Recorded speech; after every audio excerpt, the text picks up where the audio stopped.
Now अब हम लोग जो चैप्टर की बात कर रहे हैं इसका नाम है chapter number 2 which is supply, और यही है मेन जीएसटी। अभी तक हम लोग जो है ना एलिमेंट्री लेवल था जिसमें हम लोग जीएसटी लॉ की बात ही नहीं कर रहे। अभी तक हम लोग सिर्फ बात कर रहे थे कि जीएसटी होता क्या है, जीएसटी क्यों लग रहा है, ये सब रीजंस, ठीक है, डेफिशिएंसीज वगैरह के कुछ एग्जांपल्स वगैरह दिए थे। अब जो हम लोगों ने पढ़ना है वो पढ़ना है जीएसटी लॉ, और हम लोग जो पढ़ने जा रहे हैं वो पढ़ने जा रहे हैं सीजीएसटी एक्ट। कौन सा एक्ट पढ़ने जा रहे हैं? CGST act. कितने एक्ट हैं आपके कोर्स में? एक सीजीएसटी एक्ट है और एक आईजीएसटी एक्ट। कौन सा है? सीजीएसटी एक्ट और आईजीएसटी, और कोई एक्ट नहीं पढ़ना। आईजीएसटी में भी सारा नहीं पढ़ना, सिर्फ कुछ गिनती चुनती के सेक्शन हमें पढ़ने हैं। सीजीएसटी एक्ट हमने काफ़ी कुछ पढ़ना है इसके अंदर, मतलब हम 7 से स्टार्ट कर रहे हैं, ये जाएगा टिल 50। कहाँ तक जाएगा? टिल 50 का, ठीक है, 50 के आसपास पे जाके खत्म होगा। फिर 7 और 8 इस पर्टिकुलर चैप्टर में हम लोगों ने क्या बात करनी है? 7 और 8 के अंदर। और 7 किसके बारे में बात करता है? Supply, concept of supply. Is that clear everyone? मेरे पास पेन भी नहीं है यहाँ पर लिखने के लिए, आप लोग लिख सकते हो क्या? आप लोग लिखना स्टार्ट करें। पहले एक बात बताओ, क्या हम लोग इतनी बार चर्चा पहले भी कर चुके हैं कि जीएसटी या कोई भी टैक्स का कोई रीजन होता है? क्या रीजन होता है? कोई टैक्स लगाने का रीजन होता है, उसको बोलते हैं इवेंट। क्या बोलते हैं उसको? इवेंट। क्या मैंने आपसे पहले भी बात करी थी? इनकम टैक्स लगाने का क्या रीजन है? इनकम टैक्स क्यों लगाते हैं, कब लगता है? जब आप टैक्सेबल इनकम कमाते हो। इनकम कमाते नहीं हो, कौन सी इनकम कमाते हो? Taxable income. सिर्फ इनकम कमाने से इनकम टैक्स नहीं लगता है। इनकम तो कई तरह की है, जैसे एग्रीकल्चर इनकम भी है, पर उस पर टैक्स लगता है क्या? नहीं। तो अर्निंग टैक्सेबल इनकम में इनकम टैक्स पे करता है। इसी तरीके से एक्साइज ड्यूटी क्यों लगता था? Manufacturing of goods in India. क्या गुड्स मैन्युफैक्चर किए अगर इंडिया में तो एक्साइज ड्यूटी लगता था। अच्छा, वैट क्यों लगता था? Intra state sale. सीएसटी क्यों लगता था? Inter state sale. ये क्या है? ये सब इवेंट है, जिन इवेंट की वजह से कोई पर्टिकुलर टैक्स लग रहा है। सिमिलरली जीएसटी क्यों लगता है? सप्लाई के रीजन से। किस रीजन की वजह से? तो हम लोग पढ़ रहे हैं सप्लाई। आज आप कोई भी गुड सप्लाई कर रहे हो, क्या सर्विसेज सप्लाई कर रहे हो, या दोनों सप्लाई कर रहे हो? सप्लाई ऑफ गुड और सर्विस, और बोथ हम क्या लगाएंगे? GST.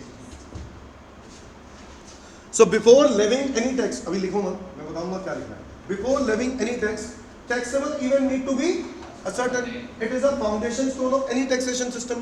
It determines the point at which tax would be levied. आज हम कोई भी टैक्स लगा रहे हैं तो किसी रीजन की वजह से लगाते हैं, उसको बोलते हैं टैक्सेबल इवेंट। क्या बोलते हैं? Taxable event. एन इवेंट और situation which gives rise to tax liability. ये बात मैंने बहुत शुरुआत में करवाई थी।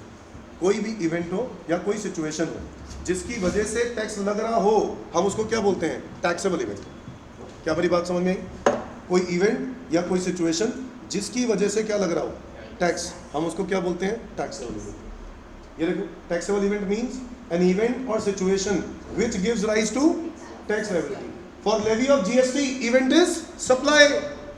क्या सिर्फ सप्लाई ऑफ गुड से काम हो जाएगा? कह रहा गुड सप्लाई कर दो तब भी जीएसटी लगेगा, सर्विस सप्लाई करोगे तब भी लगेगा, दोनों सप्लाई करोगे तब भी लगेगा।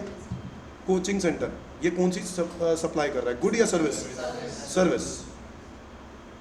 बाहर एक ग्रोसरी वाला बैठा है, ठीक है, हाँ, कोल्ड ड्रिंक, अंडे, ब्रेड, बटर, क्या है वो? Supply of goods. अच्छा, रेस्टोरेंट में जाते हो तो क्या है वो? नहीं, बिजनेस तो है, बट रेस्टोरेंट में या तो गुड बोलोगे या सर्विस बोलोगे। क्या देता है ये? सर्विस दे रहा है। गवर्नमेंट ने क्लैरिफाई किया। देखो है ना कंफ्यूजन, रेस्टोरेंट में तो गुड भी हो सकता है, सर्विस भी हो सकती है, हो सकता है ना। गवर्नमेंट ने क्लैरिफाई किया है। कहाँ पे? यहीं इसी पर्टिकुलर चैप्टर के अंदर हम लोग पढ़ेंगे कि रेस्टोरेंट इज अ सर्विस। अच्छा, ऐसे ही कंफ्यूजन कंस्ट्रक्शन में भी है। क्या कंस्ट्रक्शन में बिल्डर क्या करके दे रहा है? कंस्ट्रक्शन करके दे रहा है, उसमें क्या सीमेंट ब्रिक वगैरह लगा के दे रहा है कि नहीं दे रहा? बताओ भाई, क्या सीमेंट ब्रिक लगा के दे रहा है? आपने बिल्डर को हायर किया और कहा कि आप मेरे लिए बिल्डिंग बनाओ, तो वो आपके लिए बिल्डिंग बना रहा है। अब वो आपके लिए अगर बिल्डिंग बना रहा है तो बिल्डिंग के अंदर मटेरियल भी तो लगा के दे रहा है ना भाई। तो जो बिल्डिंग के अंदर मटेरियल लगा के दे रहा है वो क्या है? गुड्स। और बिल्डिंग के कंस्ट्रक्शन को क्या बोलेंगे? सर्विस। तो दोनों चीजें हैं, बट गवर्नमेंट ने इसको भी क्या किया?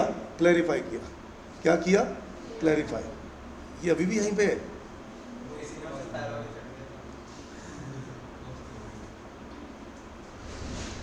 भाई चीज चूज लाया क्या? अब बताओ मुझे बताओ, अगर आप कंस्ट्रक्शन की बात करो तो कंस्ट्रक्शन के लिए भी गवर्नमेंट ने क्या किया, क्लैरिफाई कि वो सर्विस है। अच्छा, इस तरीके से बहुत सारे ऐसे भी हैं जहां पर गुड्स और सर्विस दोनों होते हैं। कोई काम है जिसमें गुड्स और सर्विस दोनों होते हैं, जैसे बुक्स भी बेच सकते हैं, बिल्कुल सही बोल रहे हैं, बुक्स बेचने का भी काम कर सकते हैं, यस और नो। और क्या हो सकता है? क्या तू ही तो नहीं बेचता और बताओ, और क्या हो सकता है? स्कूल में दोनों चीजें हो सकती हैं। स्कूल में यूनिफॉर्म भी बेचा जा सकता है। तो बेसिकली बहुत सारे ऐसे काम हैं जिसमें गुड्स और सर्विस दोनों हो सकते हैं। और अगर गुड्स और सर्विस दोनों कर हम आपको बेचें तो क्या लगेगा? तब भी जीएसटी ही लगेगा। तो यानी गुड लगे या सर्विस हो, दोनों पर क्या लगना है? जीएसटी। या दोनों हो तब भी क्या लगेगा? जीएसटी। तो दोस्तों, तो जीएसटी के लिए सबसे इंपॉर्टेंट क्या है? सप्लाई। क्या इंपॉर्टेंट है? Supply. It means if there is no supply, no GST. अगर सप्लाई नहीं है तो जीएसटी नहीं है। तो इसलिए आपको सप्लाई पढ़ना पड़ेगा कि सप्लाई क्या है। अब आपको बताओ, पहले क्या होता था? पहले मैन्युफैक्चर भी एक इवेंट होता था। मैन्युफैक्चर के ऊपर क्या लगता था? Excise duty. सेल के ऊपर क्या लगता था? वैट या सीएसटी। अच्छा, सर्विस भी होती थी तो सर्विस टैक्स। परचेज होता था तो परचेज टैक्स। एंट्री होती थी तो एंट्री टैक्स। एंटरटेनमेंट होता था तो entertainment tax. Lottery betting gambling, lottery betting gambling tax. ये सब क्या हो गए? खत्म। अब इन सबको खत्म करके क्या आया? जीएसटी। क्या मेरी बात समझे? अब write down section number 7। Section number 7, sub section 1 clause A. लिखना आता है ना सबको? सेक्शन 7। अच्छा, आपको पता है ब्रैकेट्स में सब सेक्शन भी बोलते हैं और कई बार ब्रैकेट में क्लॉज भी बोलते हैं। जरूरी है, जरूरी है। डेफिनेशन के साथ ही क्लॉज होता है क्या? बताओ।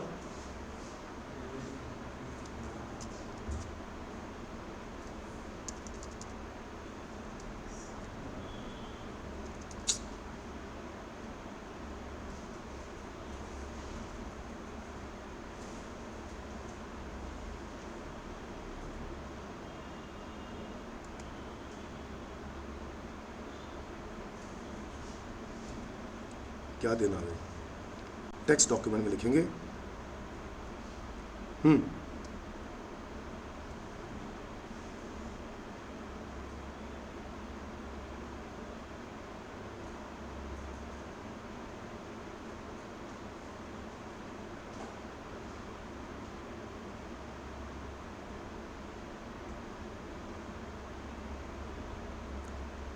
हाँ, मैं ये पूछ रहा था आपसे कि क्या जरूरी है कि जो सब सेक्शन के साथ ही ब्रैकेट में आता है वो हमेशा क्लॉज हो या सब सेक्शन हो? सॉरी।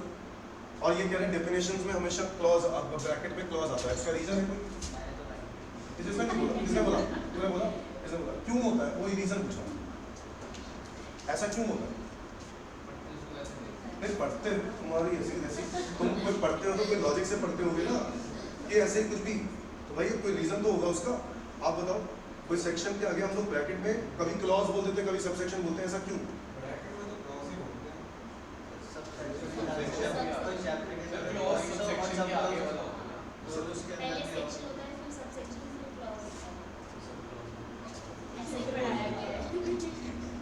अब देखो, सुनो मेरी बात ध्यान से, बहुत ही इंपॉर्टेंट बात है ये। अगर तुम्हें ये नहीं पता, ये बहुत अच्छी बात बिल्कुल भी नहीं। ये बात बताओ मुझे, किसी भी पार्ट, अगर हम लोग सेक्शन के किसी पार्ट की बात करो, किसी भी पार्ट की, ये पार्ट्स हैं, दीज आर ऑल पार्ट्स।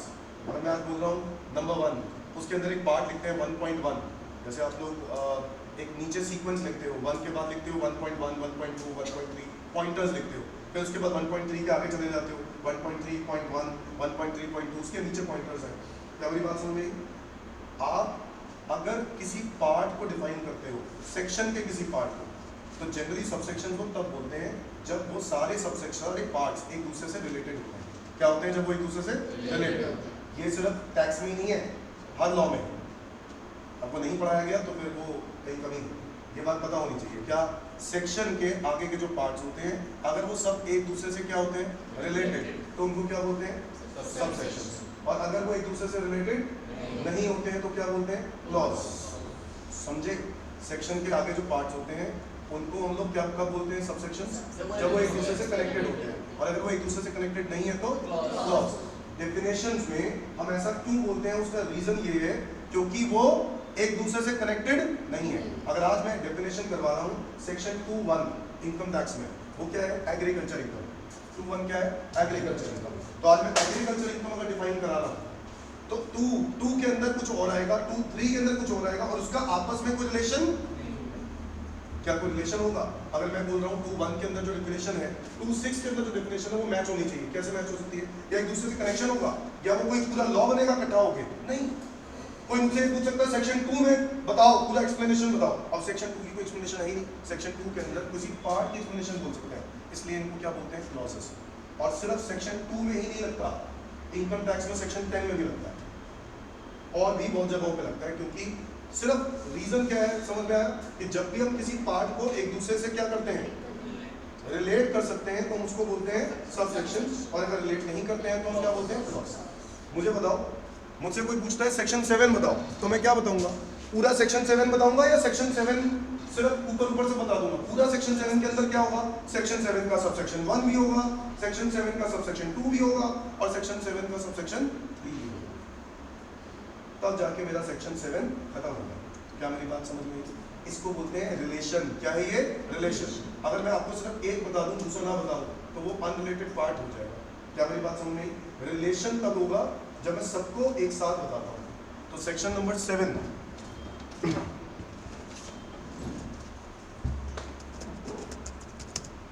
तो आप लोग क्या सीखे, पार्ट्स जो हैं अगर वो रिलेटेड होंगे तो क्या रहेंगे, सब सेक्शंस, और नहीं होंगे तो क्लॉज। आप लोगों ने अभी तक कहीं नहीं पढ़ा था ये चीज, लिखो एक जगह पे। फिर ये आपको लॉ की क्लासेस में पढ़ना चाहिए था। लिखो, ब्रैकेट एक जगह पे लिखो, जो ब्रैकेट्स होते हैं, जो पार्ट्स होते हैं, और ये आपकी मटेरियल के अंदर भी दिया है स्टडी मैट में। आप खोल के देखते ही नहीं होंगे स्टडी मैट, बाहर में जाए स्टडी मैट, है ना, ऐसे ही होता है ना। अब स्टडी मैट क्या होता है, स्टडी मैट में पढ़ना, स्टडी मैट के अंदर भी लिखा हुआ आपके। तो पार्ट्स जो होते हैं, लिखो, parts are subsections when they are related with each other, when they are related with each other, comma, parts are clause, parts are clause when they are not related with each other. Parts are clause when they are not related with each other. Not related with each other वाले point में आप section number 2 लिख सकते हो। Section number 2 के अंदर जितने भी होते हैं parts, they are not related with each other, and that is why they are called as clauses. अब बताओ सेक्शन नंबर 7 सबसेक्शन 1 कहता है supply includes,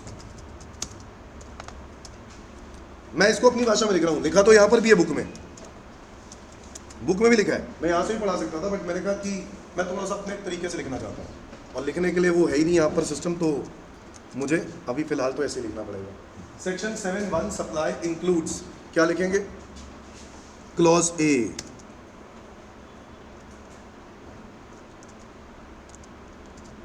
all the forms of supply of goods or services, all the forms of supply of goods or services, हर तरह की supply of goods और services. अब ये क्या चीज है, बड़ा ही दिक्कत वाली बात है। अब मैं इसको ना टुकड़ों में बांट रहा हूं, जो लिखा हुआ है ना क्लॉज ए में, मैं इसको टुकड़ों में बांट रहा हूं। ये है क्लॉज ए, इसका मतलब है इसका बी से कोई लेना देना नहीं होगा, क्लियर। अब all the forms of supply of goods और सर्विसेज सच एज सेल,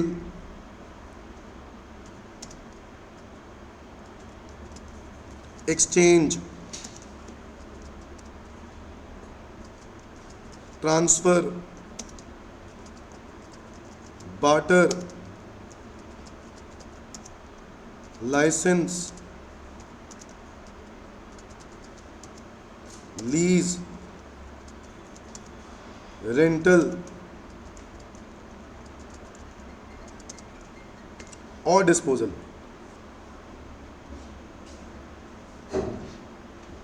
सो सप्लाई में उन्होंने डिफाइन किया कि सप्लाई के अंदर क्या आता है, बताओ। All the forms of supply of goods और services such as sale, exchange, barter, transfer, license, lease, rental और डिस्पोजल, ये सारे सप्लाई हैं, इन सबको सप्लाई बोलते हैं। ये एग्जांपल्स हैं। सच एज का मतलब क्या है? लॉ में सच एज का मतलब क्या है? एग्जांपल्स है। इसका मतलब है ये इंक्लूसिव है या एग्जॉस्टिव डेफिनेशन है? ये इंक्लूसिव है। इंक्लूसिव का मतलब क्या होता है? और भी चीजें इसमें आ सकती हैं। क्या मेरी बात समझ में आई?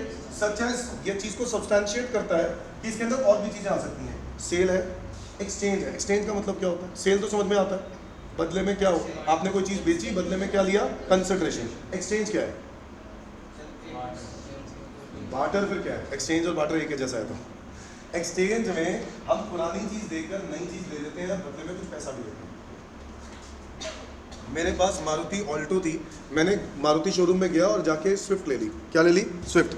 तो क्या सिर्फ ऑल्टो देकर स्विफ्ट ले लूंगा? पैसे देने पड़ेंगे कि नहीं देने पड़ेंगे? बोलो हाँ या ना। तो ऑल्टो के साथ मुझे कुछ पैसे भी देने पड़े। इसको क्या बोलते हैं? एक्सचेंज। क्या बोलते हैं इसको? एक्सचेंज। गवर्नमेंट ने कहा इस पर भी जीएसटी लगेगा, ये भी सप्लाई है। अच्छा बताओ और क्या सप्लाई है? ट्रांसफर। ट्रांसफर मतलब अगर मैं ओनरशिप ट्रांसफर, तो फिर सेल ही हो गई ना वो। तो ट्रांसफर का मतलब है जब हम किसी को पोजेशन दे देते हैं। क्या दे देते हैं? पोजेशन। पोजेशन समझते हो? ठीक है, फिर ओनरशिप। गधे सारे गधेड़े बैठे हुए हैं यहाँ पर। ओनरशिप, पोजेशन मतलब क्या है? कब्जा। गुड्स का कब्जा दे दिया। आपने कभी वो प्रॉपर्टी के लिए पढ़ते हो, जब प्रॉपर्टी आप कोई खरीदते हो, मान लो प्रॉपर्टी के पैसे आप ना 1 करोड़ रुपए की प्रॉपर्टी है, आपने कुछ इनिशियल अमाउंट देते हो 20 लाख, 30 लाख या 40 लाख, तो आपको क्या कहता है, वो एग्रीमेंट में लिख दिया जाता है कि आपको प्रॉपर्टी की क्या दे दी जाएगी? पोजेशन दे दी जाएगी। इतना पैसा देने के बाद चाबियां पकड़ा दी जाएंगी, आप शिफ्ट हो सकते हो। बाकी का पैसा आ ही जाएगा। कहाँ जा रहा है? पोजेशन का मतलब क्या होता है? कब्जा। क्या मेरी बात समझ में आई? तो transfer itself is also a supply. अब बताए क्या होता है? जैसे ट्रांसफर वर्ड यूज होता है, ब्रांच, एक ब्रांच दूसरी ब्रांच को क्या कर रही है? गुड्स को मूव करवा रही है, ट्रांसफर कर रही है। भाई मेरा दिल्ली ब्रांच है, हरियाणा में एक और ब्रांच है, गुड्स की जरूरत हरियाणा में पड़ गई। सारे बच्चे बताओ, गुड्स की जरूरत कहाँ पड़ गई? हरियाणा में पड़ गई। तो दिल्ली से गुड्स हरियाणा जाएंगे, तो क्या कर रहा हूँ मैं? ट्रांसफर कर रहा हूँ। क्या कर रहा हूँ मैं? ट्रांसफर। ये ट्रांसफर मतलब सेल नहीं है। तो फिर सेल क्या है फिर? Is that clear? तो यहाँ पर ट्रांसफर का मतलब क्या है? पोजेशन देना। क्या देना? पोजेशन देना।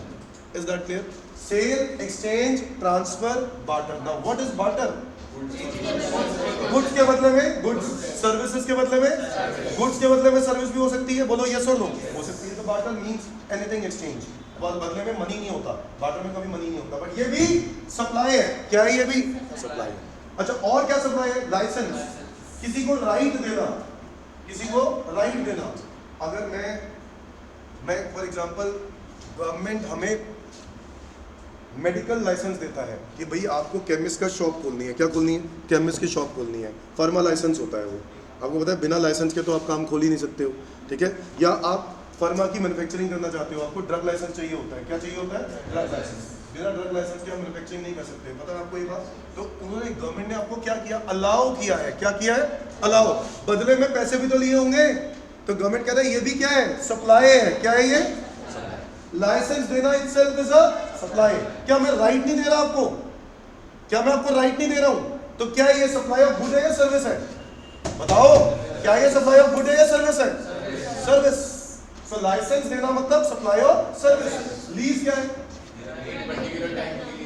पर्टिकुलर टाइम पीरियड के लिए अगर मैं आपको कोई गुड दे दूं, प्रॉपर्टी दे दूं, दैट मीन्स मैंने लीज पर दिया है। लीज मतलब अगेन सप्लाई ऑफ सर्विस, है कि नहीं? अगर आज मैं दोस्तों, गुड कैसे हो सकता है बेटा? लीज पर गुड कैसे हो सकता है? लीज का मतलब यही है कि मैं आपको राइट दे रहा हूं कि आप मेरा लीज तभी तो लीज है बेटा, नहीं तो सेल हो जाता। Is that clear? लीज है। लीज का मतलब क्या है कि आपको मैंने 10 साल के लिए क्या कर दिया, राइट दे दिया। क्या दे दिया? 10 साल के लिए। आप मैंने कहा आप रखो 10 साल के लिए, ठीक है। तो 10 साल के लिए अगर राइट दे दिया, बदले में मैंने आपसे क्या लिए होंगे? कुछ पैसे लिए होंगे, लमसम। आपने गांव में रूरल एरियाज में सुना होगा, इसका बोलते हैं पगड़ी सिस्टम। क्या बोलते हैं?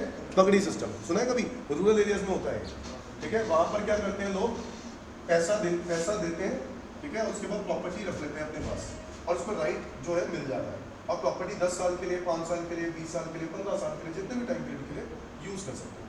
यूज करने के बाद क्या करते हैं, जब वो पैसा वापस कर देते हैं, ठीक है। और पैसा वापस करने के बाद क्या कर देते हैं, वो प्रॉपर्टी, जैसे मान लो पैसा मैंने वो प्रॉपर्टी, मेरी वो प्रॉपर्टी थी, इसके पास थी, किसके पास थी? इस पर्सन के पास थी। क्या नाम है आपका?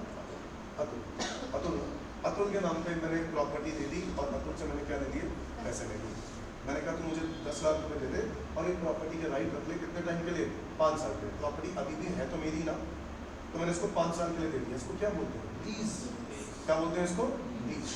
तो लीज जनरली ऐसा होता है, और इसमें कई ऑप्शंस होते हैं। लीज में क्या होता है, मैं पीरियोडिक रेंट भी चार्ज कर सकता हूँ, और 10 लाख रुपए सिक्योरिटी की तरीके से मैंने इसको दे दिए। कल को ये क्या करेगा?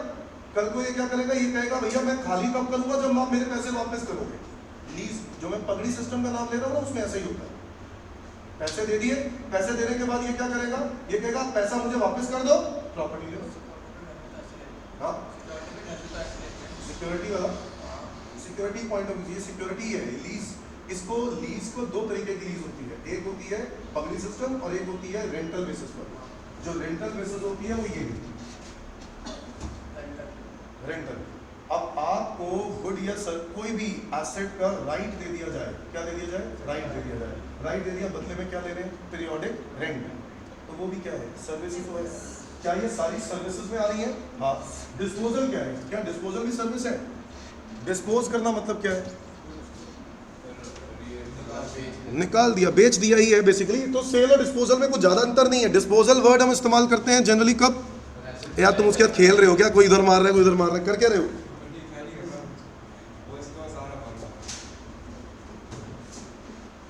उसको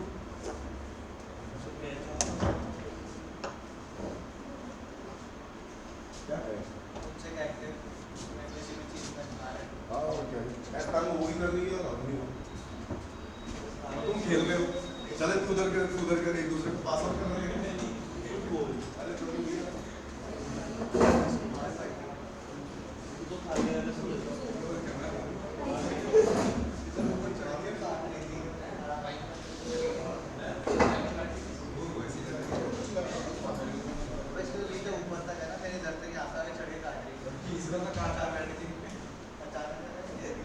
कहाँ पे है अपन लोग? कहाँ पे बताओ?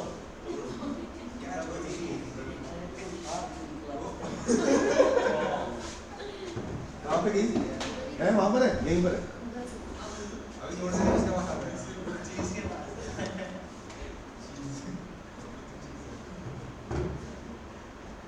अंदर गई। जैसे ही आएगी बता देना एक बार, ठीक है?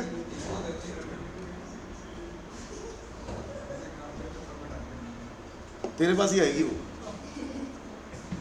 चलो अभी तक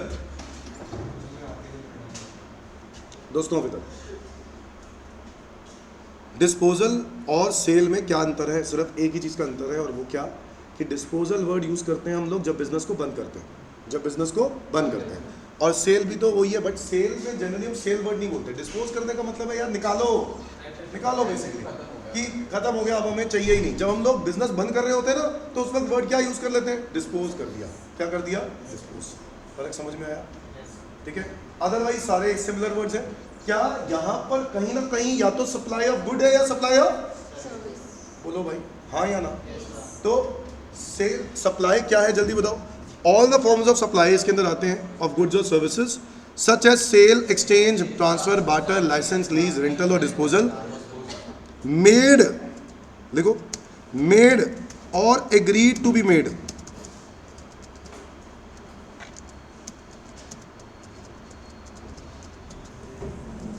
फॉर कंसिडरेशन,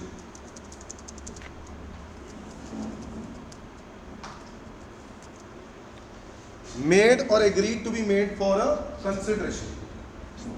यानी कंसिडरेशन होनी क्या होती है, जरूरी है। क्या कंसिडरेशन के बिना जीएसटी लगा सकते हैं? नहीं। कंसिडरेशन का मतलब क्या, बदले में कुछ मिलना जरूरी है। अब बदले में चाहे पैसा मिले, चाहे बदले में इन काइंड में कोई गुड मिले, चाहे बदले में कोई सर्विस मिले, कुछ भी हो, बदले में कुछ होना चाहिए। समथिंग इन रिटर्न, यस और no. Consideration of contract act में पढ़ते हो, something in return, quid pro quo, yes और नो। अब बताओ, मेड और agreed to be made for consideration, consideration होना जरूरी है। क्या भाई, अभी तो जीएसटी में किसी पे भी लगाने की बात नहीं कर रहा, और बोलो, अभी तो मैं ये बात कर रहा हूँ कि सप्लाई क्या है। अभी तो जीएसटी लगाने की बात ही नहीं हो रही, जीएसटी के बारे में बात करेंगे अभी हम। हमारा पर्पस क्या है कि लगता जीएसटी किस पर है, सप्लाई पर। Is that clear? अब बार्टर पे क्या है, बार्टर में तो एक बंदा दूसरे बंदे को क्या दे रहा है, कोई गुड एक्सचेंज हो रहे हैं, तो गुड के बदले में एक गुड दिया, दूसरे बदले में गुड आ गया, तो क्या उस गुड की वैल्यू पर जीएसटी लगना चाहिए, नहीं लगना चाहिए? लगना चाहिए, गुड की वैल्यू पर जीएसटी लगेगा। बट वो क्या तरीका होगा, वो भी हमारा मकसद नहीं है। हमारा मकसद क्या है, हम ये जानना चाह रहे हैं सप्लाई क्या है। क्या जानना चाह रहे हैं? सप्लाई क्या है। और सप्लाई की वैरायटी बढ़ रही है, जीएसटी कैसे लगेगा वो बात ही पड़ेंगे। बताओ, supply includes all the form of supply हो गया। मेड और agreed to be made for consideration, यानी कंसिडरेशन होना। कंसिडरेशन का मतलब क्या होता है? क्या इन पैसा ही होता है? समथिंग इन काइंड भी हो सकता है कि नहीं हो सकता है? So made or agreed to be made for a consideration by a person, by a taxable person. ये टैक्सेबल पर्सन कौन है, मैं आपके सबके बारे में बात करूंगा। ये सब चीजें हमें पढ़नी है। हमें पता है क्या क्या पढ़ना है? हमें गुड्स की डेफिनेशन पढ़नी है, हमें सर्विसेज की डेफिनेशन पढ़नी है, फिर इसके बाद हमें कंसिडरेशन पढ़ना है, हमें टैक्सेबल पर्सन पढ़ना है। टैक्सेबल पर्सन कौन होते हैं, सिर्फ सुनोगे, वो पर्सन जो या तो रजिस्टर्ड है या लायबल टू बी रजिस्टर्ड। क्या बोला? या रजिस्टर्ड है या लायबल टू बी रजिस्टर्ड है, दोनों में क्या फर्क है? रजिस्टर्ड का मतलब है कि मेरी टर्नओवर उतनी है ही नहीं, फिर भी मैंने रजिस्ट्रेशन करवा ली। कोई रोक सकता है क्या मुझे? मेरी टर्नओवर 1 लाख रुपए है, कितने रुपए की है? 1 लाख रुपए की है, और फिर भी मैंने रजिस्ट्रेशन करवा ली। मेरी मर्जी चलेगी ना? अरे प्रभु भैया, ले फिर बाकी ये आपके नाम सुन के बात जाती है। यार बच्चों का ध्यान नहीं चाहिए।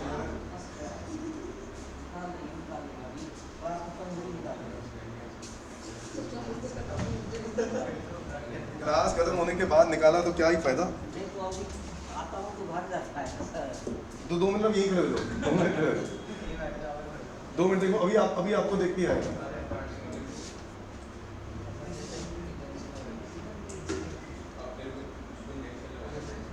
अब 2 मिनट यहीं वेट कर लो, लेकिन अभी आ जाएगा, यहीं से निकलेगी, यहीं से है क्या?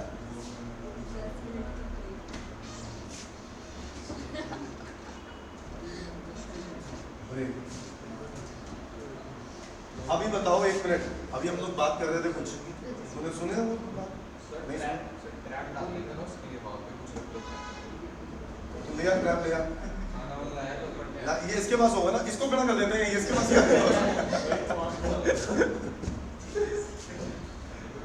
अब बताओ, मैं बात कर रहा था टैक्सेबल पर्सन, ध्यान से सुनो। मैं कह रहा था कि गुड्स और सर्विसेज की सप्लाई होनी जरूरी है। अच्छा, इसमें सप्लाई में क्या आएगा वो पढ़ लिया। कंसिडरेशन होना जरूरी है। सप्लाई किसके द्वारा होनी चाहिए? टैक्सेबल पर्सन के द्वारा। ये टैक्सेबल पर्सन कौन होते हैं? या तो वो रजिस्टर्ड हो या लायबल टू बी रजिस्टर्ड। क्या हो? लायबल। रजिस्टर्ड कौन होते हैं? भाई मेरी टर्नओवर 1 लाख है, मैंने रजिस्ट्रेशन करवा ली, मेरी मर्जी। क्या हो सकता है मेरी टर्नओवर 20 लाख क्रॉस कर दी, मैंने तब रजिस्ट्रेशन करवा ली, तो रजिस्टर्ड हो गया ना मैं। तो रजिस्टर्ड हो गया तो मैं क्या हूँ? Taxable person. और भाई देखो ऐसा है, अगर आज मैं तुम्हें गुड बेचूंगा ना, अगर मैं रजिस्टर्ड ही नहीं हूं तो जीएसटी लगेगा क्या? जब मैं रजिस्टर्ड ही नहीं हूं तो गवर्नमेंट को पता क्या चलेगा? बोलो हाँ या ना। तो मैं रजिस्टर्ड ही नहीं हूं, तो मैंने अगर इसको बेचा या तुमने एक दूसरे को कोई गुड्स बेचे, जब टैक्सेबल पर्सन है ही नहीं तो जीएसटी लगेगा कैसे? इसलिए क्या लिखा है जल्दी बताओ? टैक्सेबल पर्सन होना जरूरी है। बोलो यस और नो।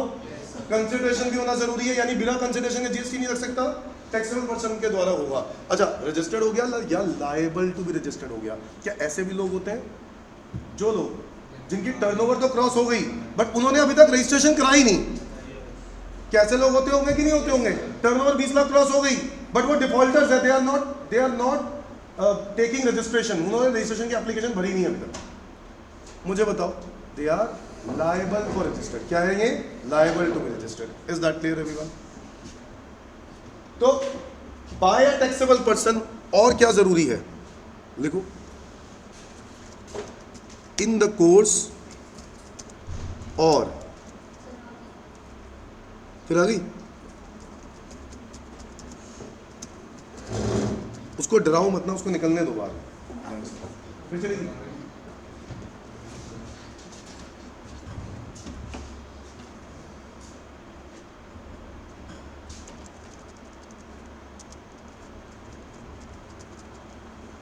इन द कोर्स और फर्दरेंस ऑफ बिजनेस, क्या बोला? बिजनेस होना जरूरी है। भाई सुनो मेरी बात, आपके पास, मेरे पास एक मोबाइल फ़ोन है, मैं मोबाइल फ़ोन अपना बेच देता हूँ किसी को भी, आप में से किसी को भी, मान लो 30,000 रुपीज़ का, कितने रुपीज़ का? 30,000 रुपीज़ का। अगर मैं मोबाइल फ़ोन बेच देता हूँ आपको 30,000 का, तो क्या जीएसटी लगेगा? क्यों नहीं लगेगा? इसका एक कारण तो ये है कि मैं रजिस्टर्ड नहीं हूँ, दूसरा कारण क्या है कि मेरा बिजनेस भी तो नहीं है। प्रभु भैया आगे आगे आगे आगे सामने आ गए, यार तो खुद ही उठा ले यार। ये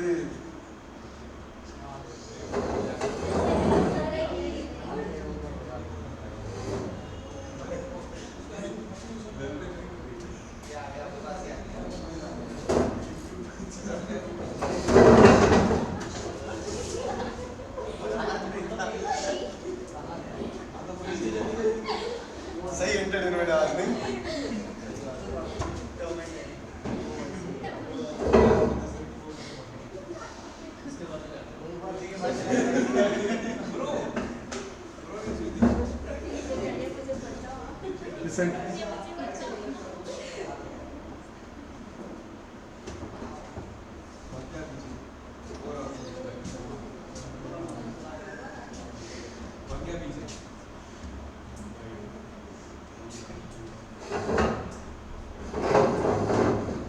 चूहा पकड़ो मिशन।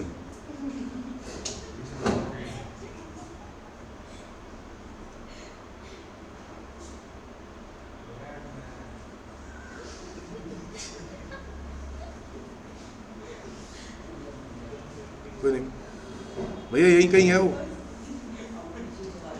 फिर आगे आ जाएगा, फिर बच्चों का ध्यान इधर ही। आज पढ़ाई हो नहीं पाई है चूहे की वजह से, वो करेगा तो कुछ भी नहीं, बढ़िया इनका ध्यान तो इधर ही रहता ना। अरे काटेगी भाई, इंजेक्शन लगेगा फिर तो। चलो 15 इंजेक्शन है इसमें, तो पता नहीं, तो 15 इंजेक्शन है। अरे यार चुप रहना है, 15 इंजेक्शन है, ये बात बोलने की दोनों।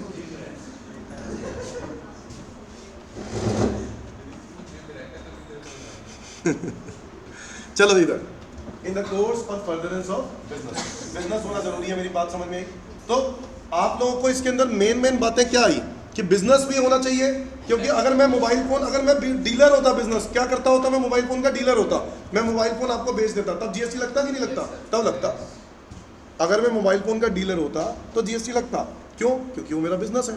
बट अगर मैं मोबाइल फोन का डीलर नहीं हूं तो नहीं लगेगा। क्या मेरी बात समझ में आई? तो सारी शर्तें पूरी होनी चाहिए। बताओ मेन बातें क्या निकल के आई? सप्लाई किसका होना चाहिए? गुड्स और सर्विसेज। उसमें क्या क्या होना चाहिए? That can be sale, exchange, transfer, barter, licence, lease, rental, disposal. और क्या होना जरूरी है? कंसिडरेशन होना जरूरी है। क्या कंसिडरेशन साथ ही साथ देना जरूरी है या एग्री भी हो जाए तब भी चल जाएगा? एग्री भी हो जाए, ड्यू बेसिस पर भी हो सकता है। क्या मेरी बात समझ में आई? बाय अ टैक्सेबल पर्सन, क्या by a taxable person, taxable person के द्वारा होना चाहिए। In the course of furtherance of business होना जरूरी है। Is that clear? अभी हम पढ़ेंगे कि गुड्स क्या है। Write down goods.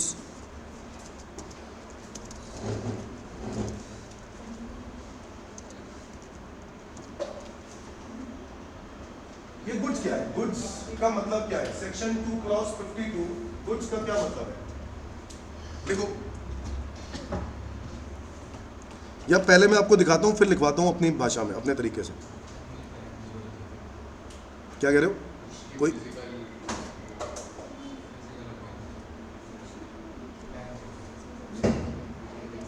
आप लोगों ने सेल ऑफ गुड्स एक्ट पढ़ा हुआ है? तो सेल ऑफ गुड्स एक्ट में गुड्स पढ़े थे? वही है, सिमिलर डेफिनेशन है। इनफैक्ट एक आधा पॉइंट ये अलग होगा, बाकी सब कुछ सेम है।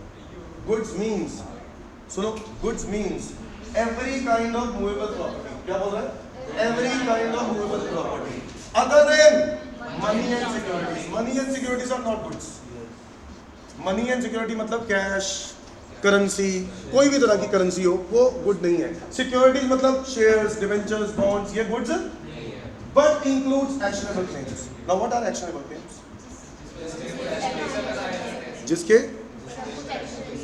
जिसके अगेंस्ट कुछ एक्शन लेते हैं। क्यों लेते हैं? वेरी गुड, बट क्या लेने की जरूरत है? अगर मान लो मैं बैंक से लोन लिया है। क्या लिया? बैंक से लोन लिया है और मैंने अपनी प्रॉपर्टी गिरवी रख के लोन लिया है, तो क्या मैं एक्शन, वो मेरे ऊपर एक्शन लेंगे? क्या ये एक्शनेबल क्लेम है? ये एक्शनेबल क्लेम नहीं है। एक्शनेबल क्लेम की डेफिनेशन पढ़ी थी आप लोगों ने? नहीं, बस ऐसी हवा में बात होगी ना। तो सुन लो, एक्शनेबल क्लेम का मतलब होता है जब अनसिक्योर्ड डेट हो। क्या हो? Unsecured date.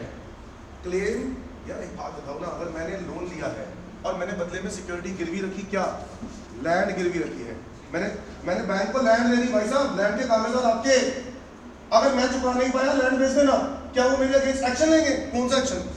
लैंड बेच देंगे और क्या करेंगे ज्यादा ज्यादा? यस और नो? मेरे अगेंस्ट एक्शन लेने का मतलब है मेरे ऊपर क्या करेंगे? केस करेंगे। क्या वो करेंगे? क्यों करेंगे? कब करेंगे बताओ?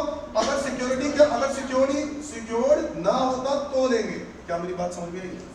एक्शनेबल क्लेम की डेफिनेशन में ये साफ तौर पे लिखा हुआ है कि एक्शनेबल क्लेम का मतलब होता है जहां पर सिक्योरिटी नहीं है। ये देखो, मैं पूरी, हमारे एग्जाम के पॉइंट ऑफ व्यू से एक्शनेबल क्लेम की डेफिनेशन पूरी इंपॉर्टेंट नहीं है, मैं सिर्फ छोटी मोटी बातें डिस्कस करना चाहता हूँ। ये देखो, actionable claim means a claim to any debt, a claim to any debt other than a debt secured by mortgage of immovable property. क्या बोला? कौन सा डेट? भाई पैरा ऊपर करके बैठ जाओ थोड़ी देर, अरे वहीं पर बार बार दिमाग चल रहा है। इधर देखो, इधर सारे बच्चे, secured by mortgage of immovable property. कहता है other than a debt secured by mortgage, गिरवी इमूवेबल प्रॉपर्टी गिरवी नहीं रखी हो, यानी अनसिक्योर्ड डेट की बात हो रही है। तो बताओ एक्शनेबल क्लेम कौन से क्लेम है? जिसके अगेंस्ट हम एक्शन लेंगे, और एक्शन कब लेंगे? जिनके अगेंस्ट कोई सिक्योरिटी ना हो। अगर सिक्योरिटी है तो एक्शन लेने की जरूरत ही क्या? क्या मेरी बात समझ गए? इसलिए क्या लिखता है? So actionable claim means a claim to any debt other than a debt secured by mortgage of immovable property और बाय हाइपोथिकेशन और प्लेज ऑफ मूवेबल प्रॉपर्टी। ये हाइपोथिकेशन क्या है? गिरवी। हाइपोथिकेशन प्लेज इज आल्सो गिरवी रखना, बट एक्चुअली मूवेबल प्रॉपर्टीज के लिए हम ये वर्ड यूज करते हैं। इमूवेबल प्रॉपर्टी के लिए क्या यूज करते हैं? मॉर्टगेज। क्या बोलते हैं? मॉर्टगेज। तो मॉर्टगेज, हाइपोथिकेशन और प्लेज ऑफ मूवेबल प्रॉपर्टी, और to any beneficial interest in the movable property not in the possession either actual or constructive of the claimant, which will the civil court recognize as affording grounds for relief whether such debt or beneficial interest be existent, accruing, conditional or contingent। ये matter नहीं करता है हमारे लिए, ये law वाले teacher आपको बताएंगे। मेरे लिए इंपॉर्टेंट क्या है कि आपको ये जानना जरूरी है कि एक्शनेबल क्लेम क्या होता है। तो इतनी बात समझ में, एक्शनेबल क्लेम क्या है, सिर्फ इसलिए मैंने यहाँ डेफिनेशन बता दी है। एक्शनेबल क्लेम कौन सा वाला है बताओ? जिसके अगेंस्ट आप क्या ले सकते हो? एक्शन, बट कौन सा है? Unsecured debt. सिक्योर्ड नहीं, अनसिक्योर्ड डेट। वापस आ जाते हैं गुड्स की डेफिनेशन पे। So goods means every kind of movable property other than money and security but includes actionable claim. कोई एग्जांपल है एक्शनेबल क्लेम के? एग्जांपल्स? एफडी की रिसीट, मैंने बैंक में एफडी करा रखी है। क्या करा रखी है? एफडी। 10 लाख रुपए की एफडी करा रखी है बैंक में। बैंक वालों के पास गया 5 साल बाद, मैंने कहा मेरी एफडी मेरी बैंक अकाउंट में डाल दो, मुझे पैसों की जरूरत है। बैंक वाले कहते हैं कौन सी एफडी? मैंने कहा क्या बात कर रहे हो यार, अरे मजाक मत करो, हार्ट अटैक आ जाएगा। एफडी कराई थी 10 लाख की 5 साल पहले। कह रहे कौन सी एफडी? मैंने कहा भाई साहब सबूत है मेरे पास। कहते हैं हाँ सबूत है, ले आओ। सबूत लेके आया, रिसिप्ट लेके आया। तो कहते हैं कि सर ये तो सबूत चलेगा नहीं। मैं कहा नहीं चलेगा, कोई बात नहीं, मैं कहाँ जाऊँगा? कोर्ट जाऊँगा। कहाँ जाऊँगा? कोर्ट जाऊँगा। क्या इसके अगेंस्ट उन्होंने मुझे कोई सिक्योरिटी दी थी? नहीं। तो क्या मैं इनके अगेंस्ट एक्शन ले सकता हूँ? यस। एफडी की receipt is an actionable claim. Similarly lottery, दोस्तों अगर मैं लीगल तौर पे, गवर्नमेंट ने लॉटरी ऑर्गेनाइज की है, क्या किया है? लॉटरी ऑर्गेनाइज की है। पता आपको पंजाब गवर्नमेंट लॉटरी निकालती है, तो पंजाब में खुलेआम लॉटरी बिकती है, पता आपको ये बात? लुधियाना जलंधर चले जाओ, वहाँ पे रेडियो में लॉटरी लेकर बेच रहे होते हैं, 5,000 रुपये की लॉटरी, 2,000 की लॉटरी, और लोगों की लगी हुई लॉटरी। रिसेंटली बहुत लोगों करोड़पति बन गया, कोई 1 करोड़ की लॉटरी लग गई, किसी की 50 लाख की लग गई, हुआ है ऐसा फायदा। कुछ स्टेट्स के अंदर लॉटरी के राइट्स हैं, मतलब लॉटरी के राइट्स हर स्टेट को दिए गए हैं, दिल्ली ने बंद कर दिया, बट बहुत सारे स्टेट्स आज भी लॉटरी का काम करते हैं लीगल तौर पे। इलीगल वाला वो फुकरे पिक्चर वाला नहीं, ठीक है, वो तो इलीगल था, ठीक है, हम बात करें लीगल तौर वाला। तो लीगल वाला जो लॉटरी सिस्टम है ना, अगर आज लॉटरी तुम्हारी निकल आई, तुम्हारा नंबर भी मैच कर गया, सोचो, इमेजिन लॉटरी निकल आई, नंबर भी मैच कर गया, और लॉटरी का जब नंबर लेकर तुम कहाँ पहुँचे, गवर्नमेंट ऑर्गेनाइजर उस लॉटरी एजेंट के पास, कहा कि भाई मेरी लॉटरी लग गई है, पैसे दो, तो उन्होंने क्या बोला?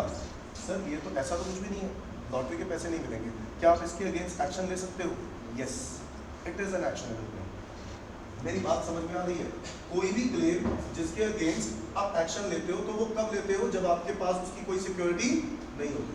अगर सिक्योरिटी होती तो वो सिक्योरिटी को क्या कर देते? बेच देते, तो मुझे एक्शन लेने की जरूरत ही क्या होती? Is that clear everyone? So goods means every kind of movable property other than money and securities but includes actionable claim. लिखो ना यार, एक्शनेबल क्लेम का एग्जांपल लिख रहे हो आप? एफडी की रिसीट, लॉटरी बेटिंग, गैम्बलिंग, ये सब क्या है? क्या?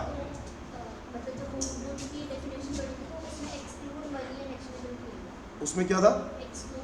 तो मैं यही तो डेफिनेशन बोल रहा हूँ कि इसमें डेफिनेशन में थोड़ा सा फर्क रहेगा, ठीक है। हम लोग क्या पढ़ रहे हैं? CGST, ये CGST आपकी डेफिनेशन। Is that clear? देखो एक्शनेबल क्लेम में लिखो एफडी की रिसीट, कॉमा लॉटरी बेटिंग भी हो सकती है। ड्रीम 11 में, हाँ, गुड्स की डेफिनेशन नहीं, मैं आपकी बुक में एक्शनेबल क्लेम लिखा है ना बेटा।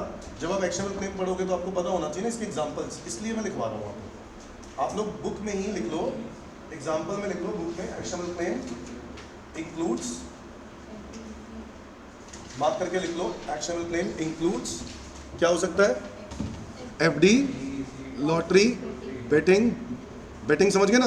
कि ड्रीम 11 में आपने बेटिंग करी, क्या करी? बेटिंग, तो आपको पैसे नहीं मिले, उन्होंने मना कर दिया पैसे देने के लिए, तो क्या केस कर सकते हो उनके अगेंस्ट? हाँ, तो you can take an action against them. तो इसको बोलते हैं एक्शनेबल क्लेम। क्या बोलते हैं? Actionable claim. Is that clear? तो अब हम पढ़ रहे हैं, वापस डेफिनेशन पे आ जाते हैं। कह रहे goods means every kind of movable property other than money and securities but includes, यानी एक्शनेबल क्लेम्स आर गुड्स, यही बोलना चाह रहा है? हाँ, ये कह रहा है एक्शनेबल क्लेम्स आर गुड्स। क्या मेरी बात समझ में आई? इसका मतलब है एक्शनेबल क्लेम के ऊपर जीएसटी लग सकता है कि नहीं लग सकता है? यस, लग सकता है। आगे बढ़ते हैं, अभी हम लोगों ने बहुत चर्चाएं करनी है। Growing crops are also goods. क्या क्रॉप्स में जीएसटी लगता है? मैं आपको सच बताऊं तो क्रॉप्स में जीएसटी लगता नहीं है, बट गवर्नमेंट ने क्लैरिफाई किया कि गुड्स क्या है। गुड्स क्या है? Growing crops are also goods. Grass मतलब घास। क्या घास भी गुड्स है? भाई साहब, घास का बहुत बड़ा बिजनेस है, पता आपको ये बात? एक्चुअल में आपको लगता होगा यार ये सब चीज़ें, मैं तो हैरान हूँ, शार्क टैंक में ऐसे चीज़ें लोग लेके आते हैं कि ऐसे चीज़ों से बिजनेस बना रहे हैं कि मतलब नाम भी नहीं सोचा होगा यार, इमेजिन भी नहीं किया होगा किसी ने। ऐसे लोगों के पास इमेजिनेशन है कि भाई कोई ग्रास से भी बना रहा है, काम कर रहा है, पता नहीं क्या क्या चीज़ों से काम कर रहे हैं। तो बहुत ही आज के टाइम पर क्या हो गया, इनोवेशन बहुत बढ़ गई है और क्रिएटिविटी है, तो लोग कोई भी चीज़ से गुड बना रहे हैं। अब एक आया था कबाड़ी वाला, उसका पता नहीं कितना करोड़ का धंधा था, मतलब 50-60 करोड़ 50 करोड़ के आसपास का धंधा था, सिर्फ कबाड़ी का काम करता था, ऑनलाइन कबाड़ी वाला। अच्छा, उसको डील नहीं मिली थी शायद, उसको डील नहीं मिली, क्यों? क्योंकि वो कहता है यार कि ये काम उनको समझ में नहीं आया, बट एक्चुअल में उसने कहा, अच्छा वो कहता दिल्ली में ही, अच्छा उसका काम भी दिल्ली में ही था और दिल्ली में ही इतना अच्छा कर रहा था वो, दिल्ली में ही ऑनलाइन कबाड़ी। सब हैरान कहते ये क्या, ये कब आया ऑनलाइन कबाड़ी?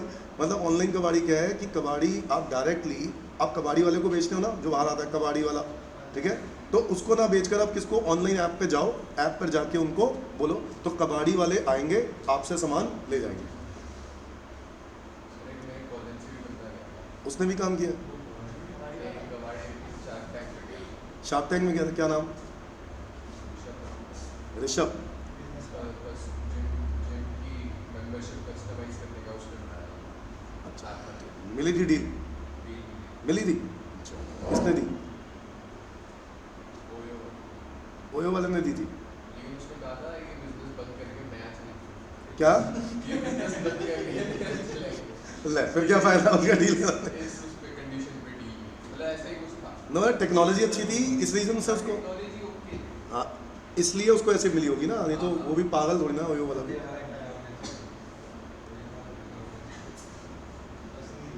सर क्योंकि फिर वो उसके मॉडल पे चल जाता ना जिम जिम और जिम की सब्सक्रिप्शन कस्टमाइज करवाते हैं और जिस दिन जाना है कंपनी का नाम क्या था? मैंने तो सुना ही नहीं इसका, मैं भी शार्क टैंक देखता रहता हूँ।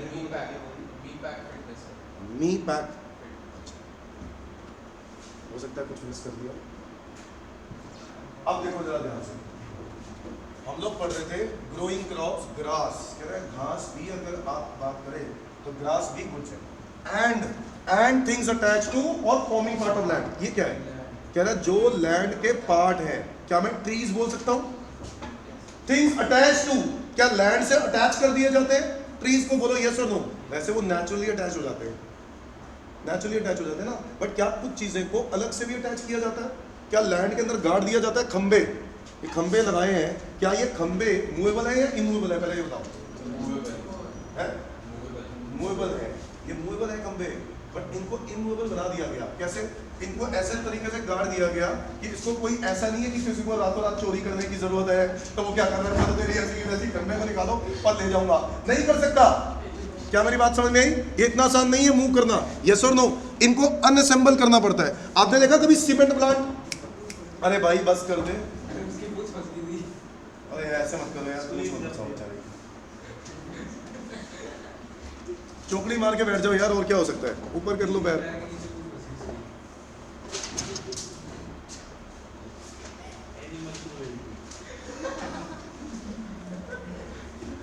अरे रात को ही एनिमल क्रुएल्टी खा के आया होगा तू, और क्या एनिमल वीगन वीगन है। अब मुझे बताओ, अगर मैं ये कह रहा हूं कि लैंड, मैं आपको एक एग्जांपल देता हूं खंबे का, या मैं आपको सीमेंट प्लांट, स्टील प्लांट की बात करूं। स्टील प्लांट देखा है, बहुत बड़ा प्लांट होता है स्टील प्लांट। क्या उनको मूव किया जा सकता है एक जगह से दूसरे का? टाटा का स्टील प्लांट है दुर्गापुर में, सबसे बड़ा स्टील प्लांट है। अब वो उसको वहां से मूव करना चाहते हैं, वो दिल्ली में लेके आना चाहते हैं, लेके आ सकते हैं? नहीं लेके आ सकते ना, इम्पॉसिबल है। बट अगर मैं उनको डिसअसेंबल करके लेके आऊँ तो, डिसअसेंबल समझते हो कि उनको मैं टुकड़ों में बांट दूँ तो? यस। तो दोस्तों गवर्नमेंट कहता है कि कोई भी चीज जो लैंड से क्या की हो, कनेक्ट की हो, क्या की हो, कनेक्ट, बट उसको सिवर्ड कर सकते हैं। सिवर्ड मतलब सेपरेबल। क्या मतलब होता है? सेपरेबल। बुक खोली हुई है ना, मतलब लिखते जाओ, मैं भाषा में तो लिखाऊंगा अपनी, बट आप लोग मतलब लिख सकते हो। which are agreed to be severed, severed मतलब सेपरेबल, अलग अलग किया जा सकता है। क्या अगर मैं कह दूं स्टील प्लांट को अलग किया जा सकता है, कहां से? लैंड से, तो क्या कह सकता हूं? ये मूवेबल है। और अगर अलग नहीं कर सकता हूं तो ये क्या है? सो बताओ, growing crops, grass and things attached to or forming part of land which are agreed to be severed either before supply or under a contract of supply। Contract ही ये हुआ था कि अलग करके बेचना है, कॉन्ट्रैक्ट ही ये हुआ था, या फिर सप्लाई से पहले। क्या मेरी बात समझ में? सो बिफोर सप्लाई और under a contract of supply. अगर मैं उनको क्या कर सकता हूँ, अलग अलग कर सकता हूँ, लैंड से अलग कर सकता हूँ, तो मैं उसको क्या बोलूंगा? गुड्स। क्या बोलूंगा उसको? गुड्स। अदरवाइज ये कुछ नहीं है। तो बताओ एक बार फिर से अपने दिमाग में बनाओ definition. Goods means every kind of movable property other than money and securities, but includes actionable claims, growing crops, grass and things attached to or forming part of land which are agreed to be severed either before supply or under a contract of supply. So goods, write down, goods means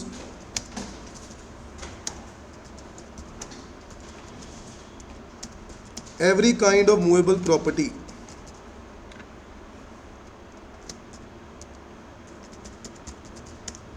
other than money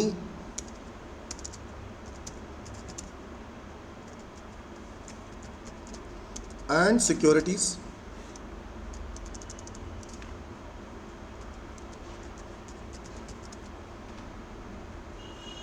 other than money and securities, but includes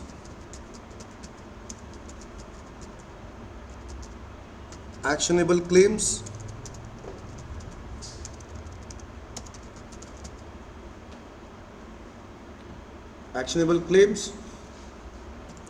growing crops, grass, and things attached to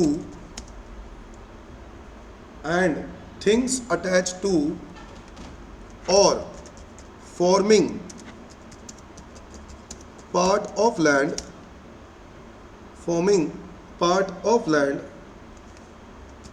which are agreed to be severed. severed का मतलब क्या होता है? Separable. either before supply or under a contract of supply.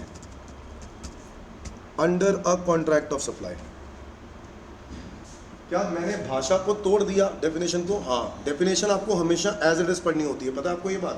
Definition में marks आपको तभी मिलेंगे जब आपको एज इट इज बताओगे. एज इट इज नहीं बताओगे तो मार्क्स नहीं मिलेंगे. तो मैंने क्या कर दिया? उसी डेफिनेशन के टुकड़े कर दिए. So without goods means every kind of movable property other than money and securities, but includes actionable claims, growing crops, grass, and things attached to or forming part of land, which are agreed to be severed either before supply or under a contract of supply. क्या मेरी बात समझ में आई? बोलो, याद होगी? फिर से बोलो. Goods means every kind of movable property other than money and securities, but includes actionable claims, growing crops, grass, and things attached to or forming part of land, which are agreed to be severed either before supply or under a contract of supply. क्या मेरी बात समझ में आई? इसी तरीके से definition है services की. भाई सेक्शन 2 क्लॉज 102, 50 ज़्यादा, 52, 102, हाफ सेंचुरी हो रहा है. ठीक है, 50, 100 कोई लॉजिक नहीं है, वैसे ही याद कराने के लिए कह रहा हूँ. वहाँ याद करेंगे 252 और यहाँ क्या करेंगे 102. Is that clear? सर्विसेज क्या है? क्या पढ़ने जा रहे हैं? सर्विसेज क्या है? क्योंकि जीएसटी है which is not goods. Very good. But यहाँ पर ये डेफिनेशन नहीं है. ठीक है, सर्विसेज मीन्स, देखो क्या लिखा है, anything other than goods, money and securities. इसका मतलब क्या है कि गुड्स तो नहीं है सर्विसेज, ये तो कंफर्म हो गया. मनी एंड सिक्योरिटीज भी नहीं है, क्योंकि अगर मैं सिर्फ गुड्स बोल रहा हूं तो इसका मतलब मनी एंड सिक्योरिटी सर्विस है, क्योंकि गुड्स की डेफिनेशन में मनी एंड सिक्योरिटी को एक्सक्लूड किया था. बोलो तो ये बात क्लैरिफाई करनी जरूरी है कि मनी एंड सिक्योरिटी गुड भी नहीं है और सर्विस भी नहीं है. मेरी बात समझ में आ रही है? क्योंकि गुड्स की डेफिनेशन में एक्सक्लूड किया था तो यहां पर बताना जरूरी था. बोलो यस और no. So goods services means anything other than goods, money and securities, but includes activities relating to the use of money. क्या मनी से रिलेटेड कौन लोग एक्टिविटी करते हैं? बैंक्स. बैंक में से पैसे निकालना या बैंक में पैसे डालना, या बैंक में एफडी करवाना, या बैंक का तुम्हारे अकाउंट को मेंटेन करना, क्या उस इन सब चीजों पर छोटे छोटे चार्जेस लेती है बैंक्स? कुछ लेती हैं, कुछ नहीं लेती हैं. कई बैंक्स लेती हैं इसके ऊपर चार्ज. भाई अकाउंट मेंटेनेंस का चार्ज होता है, साल का एक ही बार चार्ज कटता है, होता बहुत माइन्यूट सा, इसलिए आपको पता नहीं चलता. But yes, banks are taking charges. तो मुझे बताओ, क्या बैंक एक्टिविटी करती है रिलेटेड टू मनी? हाँ. और कौन का एक्टिविटी करता है रिलेटेड टू मनी? बताओ, बैंक के अलावा कौन है जो मनी का काम करता है? मनी एक्सचेंज वाले. कौन वाले? Money exchange. क्या फॉरेन करेंसी एक्सचेंज करना मनी का ही तो काम है? बोलो हाँ या ना. मनी एक्सचेंज करने वाला काम होता है ना. डॉलर्स हैं तुम्हारे पास, इंडियन रुपीस ले लिए, पाउंड है, डॉलर्स ले लिए. आपको कुछ भी अगर मनी एक्सचेंज कराना है तो ये काम भी क्या है? ये भी एक एक्टिविटी है which is related to the use of money. तो देखो क्या लिख रहे हैं, कह रहे अच्छा मुझे बताओ, मनी सर्विस भी नहीं है, गुड भी नहीं है, बट क्या ये लोग काम नहीं कर रहे? बैंक कर रहे हैं कि नहीं कर रहे? क्या मनी एक्सचेंज वाले काम नहीं कर रहे? कर रहे. क्या ये इनका भी काम सर्विस नहीं माना जाएगा? अगर इनका काम सर्विस नहीं माना जाएगा तो जीएसटी किस पे जाएगा फिर? इसलिए गवर्नमेंट ने क्लैरिफाई किया कि money, yes money is not a service, but money के यूज से अगर आप कोई काम करते हो, क्या करते हो, कोई एक्टिविटी करते हो, ये देखो, the activity relating to the use of money और इट्स कन्वर्जन बाय कैश और by any other mode from one form currency denomination, one form समझते हो? मेरे पास कैश पड़ा था, मैंने बैंक में जमा करा दिया, ये दो अलग अलग फॉर्म हो गए। मेरे पास कैश पड़ा था, मैंने डीडी बनवा ली। क्या बनवा लिया? डीडी। डीडी क्या है? Demand draft. डिमांड ड्राफ्ट, ठीक है, पता है, कभी सुना है आपने? Demand draft. और क्या होता है? मेरे पास बैंक में पैसे पड़े थे, मैंने एफडी करवा ली। ये सब क्या है? ये सब अलग अलग फॉर्म ही तो है मनी के, बोलो यस और नो। करेंसी क्या होती है? वही dollar, pound, euros, rupees. Denomination क्या है? 500,000। भाई अगर आप कभी कैश डिपॉजिट कराते हो तो आपने कभी कैश डिपॉजिट स्लिप भरी है? उसमें आपने कैश डिपॉजिट स्लिप में कभी देखा होगा डिनोमिनेशन लिखनी होती है। आपके पास जो नोट है वो कौन से वाले हैं? अगर आप 500 वाले नोट हैं तो आपने 10,000 रुपये जमा कराए हैं, तो आपको लिखना पड़ता है वहां पे 500 मल्टीप्लाई बाय 20 लिखना पड़ता है कि नहीं लिखना पड़ता कैश डिपॉजिट स्लिप में? तो कैश डिपॉजिट स्लिप में डिनोमिनेशन लिखे जाते हैं। डिनोमिनेशन का मतलब क्या होता है कि आपका जो नोट है वो कौन से वाले हैं, डिनोमिनेशन लिखो। क्या 500 वाले हैं तो 20 लिखने हैं अगर 10,000 है, बट अगर आप हो सकता है आपके पास 100 वाले हो तो आप क्या लिखोगे? 100 वाले कितने हैं वो भी मेंशन करने पड़ते हैं, इसको बोलते हैं डिनोमिनेशंस। क्या डिनोमिनेशंस भी लोग कन्वर्ट कराते हैं? अरे हाँ, कन्वर्ट कराते हैं, ये भी काम है। पता है आपको एक बात? भाई शादी त्योहारों पर क्या नोट बढ़ाने के लिए चाहिए कि नहीं चाहिए? बढ़ाने के लिए चाहिए होते हैं ना, थोड़ा सा दिखावा तो करना ही पड़ता है, सारे लोग करते हैं, ठीक है। घर पे चाहे काल मचाओ, वहां पर 20-20 रुपए के नोट उड़ा रहे हैं, ठीक है, तो वहां पर दिखाना पड़ता है। अब मुझे बताओ, 20 रुपए के जो नोट है या 10 रुपए के नोट है, तुम्हारे पास इतने सारे नोट तो है नहीं, तो ये नोट कहाँ मिलते हैं? बैंक से मिलते हैं। बैंक ये काम करता है, बैंक को बोला जाता है आपके पास 5,000 रुपये पड़े हैं, बैंक में लेके गए, आपके पास कौन से नोट पड़े हुए थे? 500 वाले। कौन से वाले पड़े थे? 500 वाले। आपने 500 वाले 10 नोट पकड़ाए बैंक को और क्या कहा कि मुझे 20 वाले दे दो या 10 वाले दे दो। उन्होंने कन्वर्ट करके आपको दे दिए, 4-5 गड्डी बन गई बढ़िया सी। अब क्या करोगे? अब आराम से आप लौटा सकते हो, बोलो यस और नो, ठीक है। ऐसे ऐसे करके दिखाना होता है ना, और पता चले उन्हीं के बंदे बैठे हो, खुद ही पकड़ के जेब में डाली जा रहे हैं, तो बेसिकली क्या है, उड़ाने के लिए हमें चाहिए होते हैं। तो वो जो नोट वहाँ पर चाहिए, ठीक है। या फिर आपने देखा होगा जो माला बनती है, जयमाला है, क्या कहते हैं उनको, अब वो उसके अंदर भी तो नोट लगाए जाते हैं। हाँ, वो 10 रुपए वाले हैं या 20 रुपए वाले भी होते हैं। वैसे आजकल थोड़ा सा स्टाइलिश हो गए तो 100 वाले भी लगाते हैं, ठीक है। तो थोड़ा सा स्टाइल दिखाना होगा, 100 रुपए वाले लगाए या 500 वाले लगाए। 500 वाले नहीं लगाते क्योंकि उनको चोरी होने का डर होता है। 500 का लगा दिया, पता चले माला में पैसे कितने पड़े हुए थे, माला में डाले थे 10,000 रुपये और निकल के कितने आए? 5,000 रुपये। बाद में से कुछ निकाल लिए, कभी के कहीं उतार के रख दिया, ठीक है। तो इसलिए ये जो नोट है इसका भी एक धंधा है, डिनोमिनेशन चेंज करने का काम है। बैंक भी करता है, बाहर भी लोग करते हैं, बाहर के जो लोग करते हैं वो भी इसका ऊपर चार्ज लेते हैं। बैंक भी चार्ज लेता भी है। अगर आप अकाउंट होल्डर हो तो नहीं लेता, और अगर अकाउंट होल्डर नहीं हो उस बैंक के तो वो चार्ज लेता है। भाई फ्री फंड में काम नहीं करेगा वो सबके लिए, पता आपको ये बात? आपको अगर ये काम करवाना है, डिनोमिनेशन चेंज कराना है, तो ये एक सर्विस है। Is that clear? तो क्या लिख रहा है बताओ? एक फॉर्म, एक करेंसी, एक डिनोमिनेशन को चेंज करना है किससे? One form one currency denomination to another form currency और सर्विस कब मानी जाएगी? जब सेपरेट कंसिडरेशन चार्ज किया जाए। क्या चार्ज किया जाए? Separate consideration. अगर मैं आपसे एक्स्ट्रा पैसा ले रहा हूं तब सर्विस है, अगर पैसा नहीं ले रहा हूं तो सर्विस है क्या? बोलो, पैसा नहीं ले रहा हूं तो सर्विस नहीं है, पैसा एक्स्ट्रा ले रहा हूं तो सर्विस है। क्या मेरी बात समझ में आई? तो सर्विस का मतलब क्या है?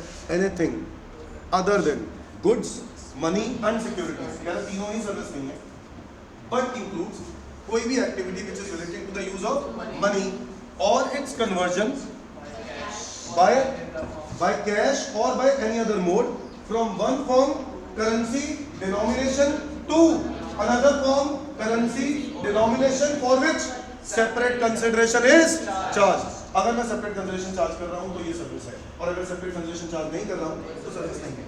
Is that clear?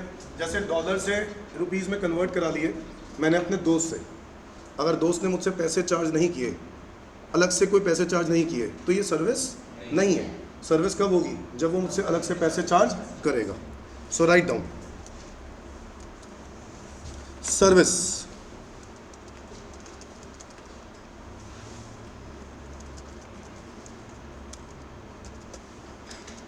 Service means anything other than goods, money, and securities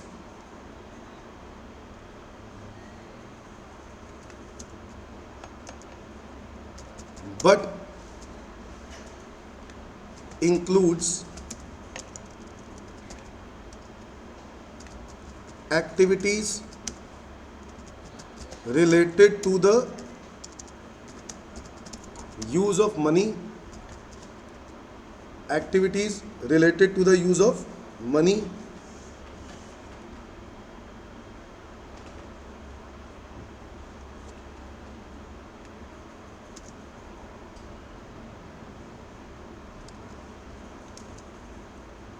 or its conversion,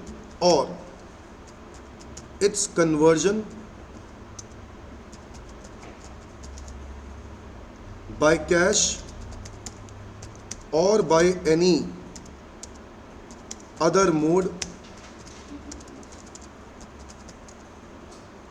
from one form, currency or denomination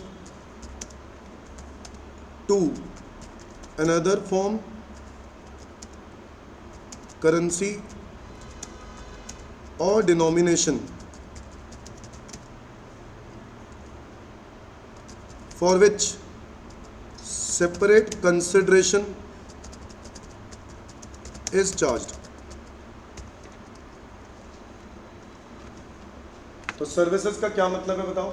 Anything other than goods, money and securities but includes activities related to the use of money or its conversion by cash or by any other mode from one form currency denomination to another form currency denomination for which separate consideration is charged.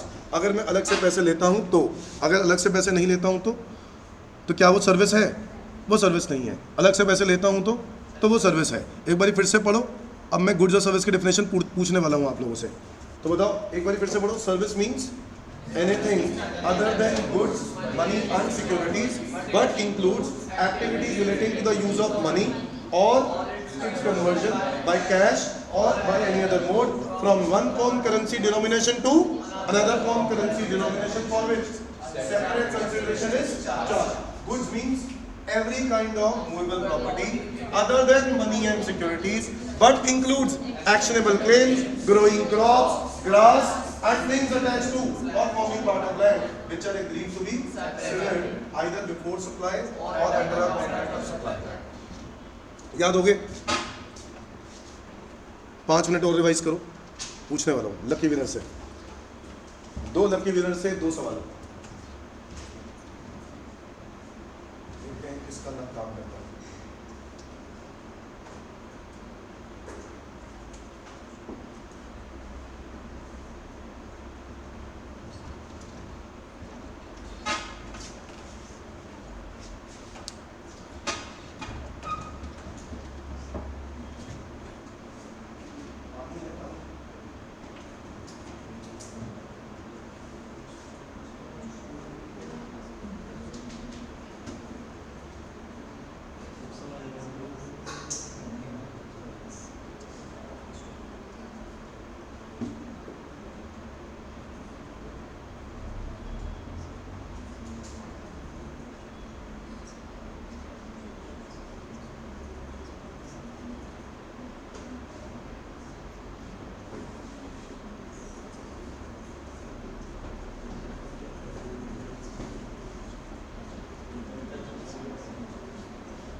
Ji done.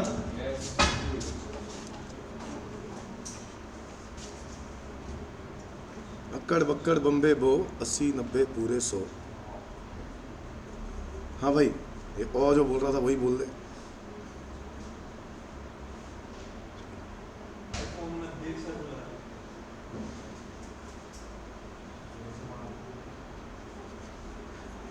होगी definition याद?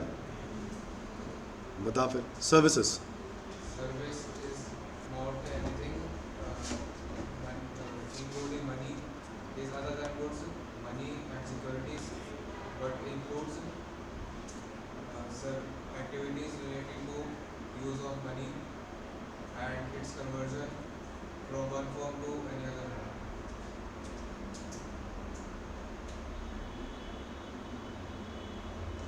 भाई क्या हुआ, ऐसे पड़ेगा क्या? अभी तूने बोला हाँ हो गया। ये तो बोला सर्विसेज का काम है ना। बहुत कैजुअल अप्रोच है। सीए कर रहा है ना तू? हाँ करनी है। बहुत कैजुअल अप्रोच है यार, ऐसे काम नहीं चलेगा। तो अभी रियलाइज नहीं हो रहा क्या, या तो जब एग्जाम आएंगे तब पढ़ना स्टार्ट करो? गलत ही बोला ना बेटा। डेफिनेशन इतनी बड़ी डेफिनेशन तो ऐसे खत्म कर दिया तुम लोग, मजाक में डाल रहे हैं। Service other than goods, money and securities, and what includes activities related to the use of money and the conversion from one form to another. But आगे क्या है? वन फॉर्म, बस one form currency denomination, another form currency denomination for which separate consideration is charge. सारी तो भूल गया। छोटी सी तो डेफिनेशन, कोई बहुत बड़ी डेफिनेशन तो है नहीं, और 3 बार तो क्लास में दोहरा दिया। याद हो जानी चाहिए, नॉर्मल दिमाग है तो याद हो जाना चाहिए, इसमें क्या दिक्कत है? वन फॉर्म टू देखो, मैं आपको बताता हूँ, एग्जाम में सर्विस का आ चुका है। तुम्हें लग रहा है मजाक कर रहा हूँ? ये 4 नंबर का क्वेश्चन आ चुका है सीए के एग्जाम में, 4 नंबर का। गुड्स की डेफिनेशन और सर्विस की डेफिनेशन दोनों आ चुकी हैं 4 नंबर, और सीएम में तो कई बार आ चुका है। सीएस में तो एमसीक्यूज आता था पहले, अब आना स्टार्ट होगा। पहले एमसीक्यूज था ना, अब डिस्क्रिप्टिव हो गया। भाई डेफिनेशन याद करनी है, मैं ऐसे नहीं एफर्ट डाल रहा हूँ उस पर, क्योंकि मुझे पता है इस पे एग्जाम पे क्वेश्चन आ चुके हैं तो कराऊंगा। बाद में वही चीज़ एग्जाम में आएगी तो तुम्हें आती नहीं होगी। तो बताओ कैसे याद करना है? बिल्कुल as it is. Services means anything other than goods, money, securities, but includes activities relating to the use of money or its conversion by cash or by any other mode from one form currency denomination to another form currency denomination for which separate consideration is charged। ठीक है, ऐसे ही याद करना है। बताओ भाई। Goods goods mean every kind of goods. every kind of goods। सबसे बढ़िया तो इसकी डेफिनेशन दी है गुड टेंशन ही कर। Every kind of movable property other than money and securities, but including actionable claim, growing crops attached to or forming of land.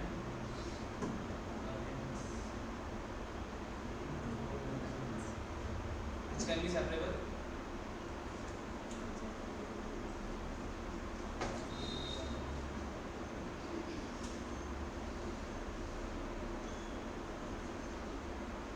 भाई जिन पे ज्यादा ध्यान दे रहा है, ठीक है। बताओ कौन बता सकता है गुड्स की डेफिनेशन एज इट इज? ये बताओ। Goods are goods mean every kind of just starting together. Goods means every kind of movable property which except money and securities.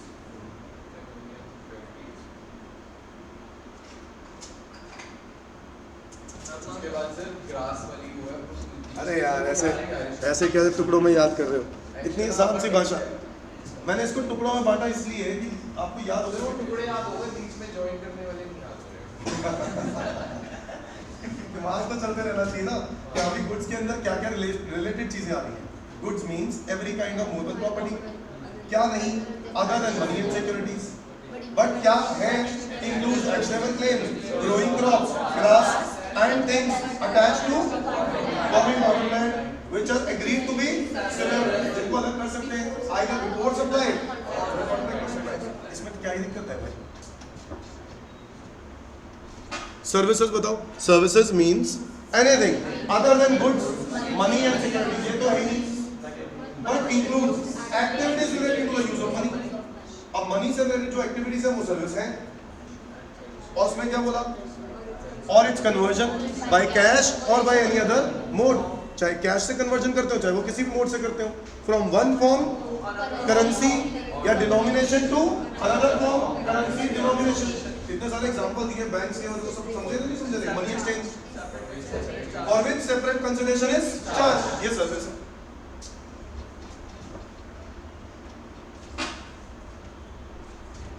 Service means Service means any other thing other than goods, money, or securities, but includes use of money,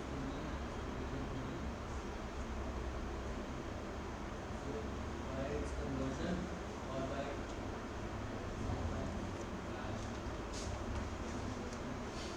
services in Iran. अभी 2 बार 3 बार दोहराया. किसी को याद है proper जो कह सकता confidently? मैं बताता हूँ. अभी अभी बताया हमने 2 बार प्रॉपर. ये बीच Goods means any kind of movable property except money and securities, but includes actionable claims, growing trees, crops. अच्छा चल.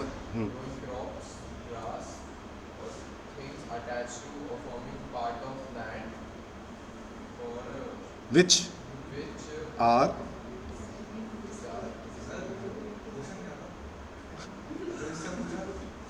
मैंने तो गुड्स सर्विस दोनों ही बोला. सर्विस बोला था वैसे तो. मैंने कहा चलो गुड्स पता है, इसको गुड्स ही बोलने दो.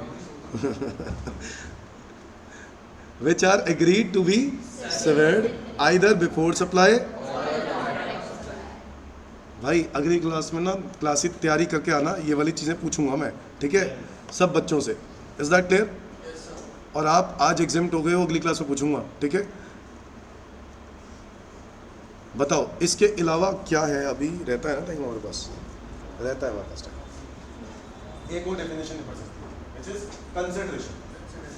हम लोग क्या पढ़ते हैं सप्लाई में? क्या क्या आता है? Supply includes all the forms of supply of goods और सर्विसेज. हम लोगों ने पढ़ लिया, गुड्स भी पढ़ लिया, सर्विसेज भी पढ़ ली, ठीक है. फिर इसमें लिखता है sale, exchange, barter, transfer, license, lease, rental, disposal made और agreed to be made for a consideration. Consideration होना जरूरी है.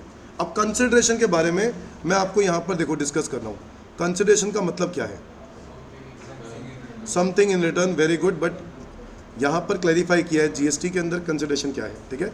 वो है तो वैसा ही जैसे आप कह रहे हो, समथिंग इन रिटर्न वगैरह जो भी तुमने पढ़ा है, तुमने सही पढ़ा इंडियन कॉन्ट्रैक्ट एक्ट. बट इसके अंदर जीएसटी पॉइंट ऑफ व्यू से भी हमें कंसिडरेशन पढ़ना होगा, ठीक है. तो जीएसटी के पॉइंट ऑफ व्यू से कंसिडरेशन बोलते हैं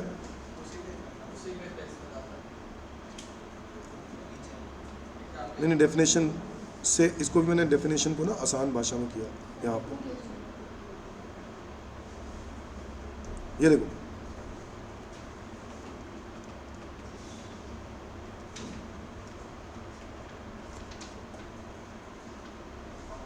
consideration does not always mean money. Consideration का हमेशा मतलब मनी नहीं होता. Number 1, it can be in money और it can be in kind. Money भी हो सकता है, इन काइंड भी हो सकता है. इसके अलावा क्या लिखता है? कह रहा है it covers anything which might be possibly done, given और made in exchange for something else. अगर मैं किसी कंपनी की ऑडिट करने गया, मान लो अंबुजा सीमेंट की, किसकी? अंबुजा सीमेंट. अंबुजा सीमेंट ने कहा कि ऑडिट के लिए पैसे तो नहीं है हमारे पास. ऑडिट पूरी कंप्लीट कर दी. भाई साहब ने मेरे घर सीमेंट बैग भेज दिए. क्या भेज दिए? Cement bag. कह रहे 100 बोरियां भेज दी हैं सीमेंट की. घर पे कंस्ट्रक्शन या कभी तो काम आएगा. मैंने कहा ऐसे काम नहीं चलेगा भाई साहब, पैसे दो. उसने पैसे की बजाय क्या दे दिया? सीमेंट बोरियां भेज दी. इनका इंड हो गया. ये क्या हो गया? इनका इंड. अच्छा, या हो सकता था पैसा दे दे, या फिर क्या हो सकता था? मैंने कहा कि मैंने अंबुजा कंपनी की ऑडिट करी, सीमेंट कंपनी ऑडिट की. अब ऑडिट करने के बाद मुझे ना उसने बोला कि क्या पैसे, अब आपकी क्या फीस बनती है? मैंने कहा फीस वगैरह को मारो गोली, मैंने ना किसी को उड़वाना है, समझ गए? उसको ना उसको भेजना है ऊपर. तो बताओ करोगे मेरे लिए काम? कह रहा है कि कर देंगे, क्या दिक्कत है बताओ. तो मैंने कहा कि आप मेरे लिए बस ये काम कर दो, फ़ोटो वगैरह दी, उस बंदे को निकलवाओ यहाँ से, दुनिया से उठवाओ. समझ गए? ये इलीगल है। इंडियन कॉन्ट्रैक्ट एक्ट में ये ऑब्वियसली अलाउड नहीं है चीजें। हम लोग बात इलीगल की बात नहीं कर रहे यार। मेरी सेटिस्फैक्शन किस चीज में है? मेरी सेटिस्फैक्शन इसी चीज में है कि मुझे उस बंदे को उड़वाना है। क्या वो मेरे लिए काम कर देगा कि नहीं कर देगा? कर देगा, बिल्कुल करेगा, क्या दिक्कत है? अगर वो चीज जो है, अगर यार देखो, मैं किसी कंपनी की ऑडिट कर रहा हूँ, मैं किसी कंपनी की क्या कर रहा हूँ? ऑडिट कर रहा हूँ। बदले में मेरी सेटिस्फैक्शन किस चीज में है? कि उसका मर्डर करवा दो बंदे का। तो अगर वो करने के लिए रेडी हो गया, इंडियन कॉन्ट्रैक्ट एक्ट मार गोली, इंडियन कॉन्ट्रैक्ट एक्ट लॉ तो बात की बात है, मेरी सेटिस्फैक्शन इस चीज में है कि उसको मरवाना है। तो उसने कहा कि ठीक है, कोई दिक्कत नहीं है, आपके लिए कर देंगे, करवा देंगे। वो भी कौन सा खुद करने वाला? तुम्हें लगता है एमडी जाएगा मारने के लिए? नहीं। तो ऑब्वियसली कोई ना कोई किसी बंदे को भेजा जाएगा जो उसके लिंक्स में होगा। क्या मेरी बात समझ में आई? तो point is consideration can be further a consideration, क्या बोलेंगे ना, it covers anything which might be possibly done, anything, legal illegal, कुछ भी, गिवन और made in exchange for something. हम लोग ना कंसिडरेशन यहाँ पर इंडियन कॉन्ट्रैक्ट एक्ट नहीं पढ़ रहे, हम कंसिडरेशन कौन सा पढ़ रहे हैं? हम पढ़ रहे हैं जीएसटी के लिए क्या कंसिडरेशन हो सकता है और जनरल लेमैन कंसिडरेशन क्या होता है। जनरल लेमैन, एक इंसान कंसिडरेशन किसको मानेगा? जो मेरी सेटिस्फैक्शन हो। Is that clear? अब बताओ, further a consideration need not always flow from recipient of the supply. जरूरी नहीं है कि कंसिडरेशन हमेशा रेसिपिएंट से मिले। मतलब मैंने ना मिस्टर एक्स को सर्विस दी, हाँ, मैंने किसी को सर्विस दी, मिस्टर एक्स को सर्विस दी, मैंने इसको सर्विस दी, ठीक है, 5 लाख रुपए की सर्विस दी, ठीक है, ऑडिट सर्विस थी, इसकी कंपनी थी। और इसने क्या किया? इसने ना 5 लाख रुपए किसी से लेने थे। इसने क्या किया? इसने 5 लाख रुपए ना किसी से लेने थे। इसने डायरेक्टली बोला पैसे ना उससे ले लो, अतुल से ले लो। किससे ले लो? अतुल से। इसने बोला अतुल से पैसे ले लो। मेरी बात समझ में आई? तो हुआ ये कि मैंने मोहित से पैसे लेने थे और मोहित ने अतुल से पैसे लेने थे। तो मैंने सर्विस किसको दी है? मोहित को, बट अतुल से पैसे मैं इससे ले रहा हूँ। क्या मेरी बात समझ में आ रही है? तो क्या जरूरी है कि मनी हमेशा रेसिपिएंट से ही मिले? जरूरी नहीं है। रेसिपिएंट के अलावा किसी और पर्सन से भी मिल सकता है। Is that clear everyone? So लिखता है, further a consideration needs not always flow from recipient of the supply.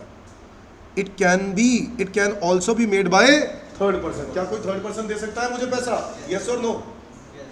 However any subsidy given by government, क्या गवर्नमेंट सब्सिडी देता है? कई बार आप जैसे ई व्हीकल का काम कर रहे हो, क्या काम कर रहे हो? ई व्हीकल को प्रमोट करने के लिए गवर्नमेंट मुझे क्या दे रहा है? सब्सिडी। कह रहा है मैं आपको सब्सिडी दूंगा। मैंने कहा दे दो सब्सिडी। अब उन्होंने मुझे उस ई व्हीकल के बिना, एक ई व्हीकल मेरी मान लो 15 लाख रुपए की ई व्हीकल है। कितने की है? 15 लाख। 5 लाख रुपए वो मुझे क्या कर रहे हैं? पर व्हीकल 5 लाख रुपए की सब्सिडी दे रहे हैं। कौन? गवर्नमेंट। इसका मतलब है मैं ई व्हीकल कितने की बेचूंगा? मैं 10 की बेचूंगा। 5 तो गवर्नमेंट दे ही रहा ना मुझे। मैं ई व्हीकल कितने की बेचूंगा? 10 की बेचूंगा। 5 गवर्नमेंट दे रहा है मुझे। मुझे बताओ जीएसटी कितने पे जाएगा? 15 पे, 10 पे या 5 पे? 10 पे जाएगा। बेसिकली गवर्नमेंट कह रहा है कि अगर हम आपको सब्सिडी देते हैं, कौन देता है? गवर्नमेंट, तो वो कंसिडरेशन मानी नहीं जाएगी।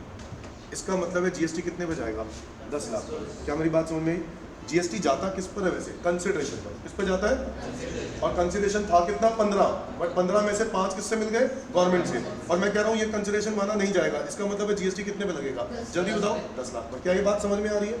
सो अगर मुझे गवर्नमेंट से सब्सिडी मिलती है, चाहे वो सेंट्रल गवर्नमेंट हो चाहे वो स्टेट गवर्नमेंट हो, it is not considered as consideration. ये कंसिडरेशन माना नहीं जाता। इतनी बात क्लियर है? A deposit given in respect of supply of goods or services. Deposit का मतलब है सिक्योरिटी डिपॉजिट। मैंने ना MTNL वालों से अपना लैंडलाइन कनेक्शन लिया है। हालांकि आज के टाइम पे कौन लेता है लैंडलाइन? चलो मैं एग्जांपल लेकर चल रहा हूँ। MTNL वालों से क्या लिया? लैंडलाइन। क्या आपको पता है MTNL वाले सिक्योरिटी भी लेते हैं? MTNL अगर मैं घर पे लैंडलाइन लगवाता हूँ तो वो सिक्योरिटी लेते हैं। कहते हैं 5,000 रुपये सिक्योरिटी पहले दो होंगे, तो पहले 5,000 रुपये की सिक्योरिटी देनी पड़ेगी। और MTNL वाले मेरे घर पर लैंडलाइन कनेक्शन लगा देंगे और मेरे को साथ में टेलीफोन भी देंगे फ्री ऑफ कॉस्ट। उसके कोई पैसे नहीं चार्ज करते। जब लैंडलाइन कनेक्शन मेरा खत्म होता है, जब मैं MTNL को करता हूँ, मैं टाटा बाय कर दूंगा, तब जाके वो लोग मेरा लैंडलाइन क्या ले जाएंगे? मेरे यहाँ से ले जाएंगे। क्या मेरी बात समझ में आ रही है? इस तरीके से MTNL का प्रोसेस है। ठीक है, तो MTNL ने मुझसे कितने रुपए लिए? 5,000 रुपये। मेरे घर आए, लैंडलाइन कनेक्शन लगाने की बात हुई, अब लैंडलाइन कनेक्शन लगा रहे हैं। मेरा घर कुछ इस तरीके का था, नॉर्मली ना वो सबको 5 मीटर की वायर देते हैं। बाय डिफॉल्ट 5 मीटर की वायर समझते हो? क्या टेलीफोन के कनेक्शन के लिए वायर चाहिए? सारे बच्चे बताओ, क्या टेलीफोन के कनेक्शन के लिए वायर चाहिए? अब नॉर्मली वो बाय डिफॉल्ट सबको कितने मीटर की वायर देते हैं? 5 मीटर। अब हुआ क्या, मेरा घर का स्ट्रक्चर कुछ इस तरीके का था, मेरे घर में 10 मीटर की वायर लग गई। कितने मीटर की वायर लग गई? 10 मीटर। और लगनी कितने की चाहिए थी? 5। उनकी तरफ से, एमटीएनएल की तरफ से 5 मीटर की वायर आपको थी कॉम्प्लीमेंट्री, बट 5 मीटर एक्स्ट्रा लग रही है। तो उन्होंने कहा भाई साहब देखो, आपके घर पे ज़्यादा खर्चा लग रहा है, तो इसलिए 5 मीटर का जो है चार्ज देना पड़ेगा। क्या देना पड़ेगा? चार्ज। मैंने कहा भाई साहब मैं आपको 5,000 रुपये सिक्योरिटी दे चुका हूँ। कह रहा सिक्योरिटी दिया ना सर, वो तो पैसे आप ही के हैं, वो आपको मिल जाएंगे। मैंने कहा मैं अब दोबारा कोई पैसा नहीं दूंगा, आपको उसमें से काट लो ना सिक्योरिटी, बाकी का अमाउंट छोड़ देना। मैंने क्या बोला, मेरी बात समझ में आई? मुझे बताओ, क्या आपको क्या लगता है वैसे जो सिक्योरिटी दी है, क्या वो कंसिडरेशन है? दिमाग लगाओ, क्या सिक्योरिटी कंसिडरेशन है? नहीं है। क्यों? पैसा मिल जाएगा ना, वो कंसिडरेशन थोड़ी ना है। कंसिडरेशन वो होता है जो मेरा तरफ से गया सर्विस के बदले में। अच्छा, जो टेलीफोन का बिल आता होगा, क्या वो कंसिडरेशन है? हर महीने जो मैं पैसा देता हूँ टेलीफोन का बिल का, क्या वो कंसिडरेशन है? वो कंसिडरेशन है। क्यों? क्योंकि वो पैसा वापस उड़ना आएगा, वो सर्विस हो गई। यस और नो? सिक्योरिटी कंसिडरेशन है? नहीं। बट सिक्योरिटी कंसिडरेशन हो सकती है कब? जैसे मैंने आपको अभी एग्जांपल दे रहा था कि लैंडलाइन में वायर कितनी लगती है नॉर्मली? 5 मीटर, और मेरे लिए कितनी लगती है? 10 मीटर। 5 मीटर एक्स्ट्रा लग गई, तो मैंने उनको क्या बोला? मैंने कहा जो मेरी सिक्योरिटी है उसमें से पैसे काट लो। उन्होंने मेरी सिक्योरिटी में से 500 रुपये काट लिए। कितने रुपये काट लिए? 500। तो क्या ये कंसिडरेशन है कि नहीं है? ये कंसिडरेशन है। कितना कंसिडरेशन है? 5,000 या 500? 500, क्योंकि यहाँ पे सप्लाई ऑफ गुड हो गया। क्या मेरी बात समझ में आ रही है? सप्लाई ऑफ गुड हो गया। Is that clear everyone? So क्या लिखता है लॉ? लॉ लिखता है that a deposit given in respect of supply of good or service or both shall not be considered as consideration as payment made for such supply। कभी भी consideration माना नहीं जाएगा unless supplier applies such deposit as a for the said supply। Example मैंने आपको MTNL का दिया, ये एग्जांपल याद रहेगा, तो आप एग्जांपल लिख सकते हो MTNL.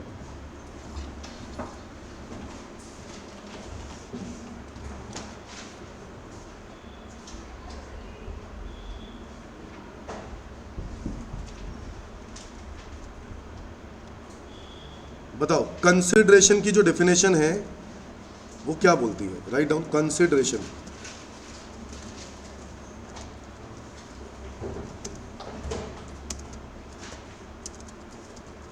Section 2 clause 31 that consideration does not always means money,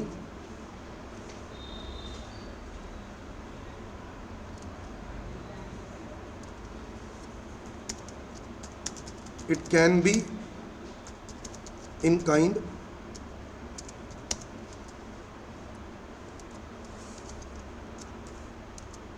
it covers anything which might be possibly done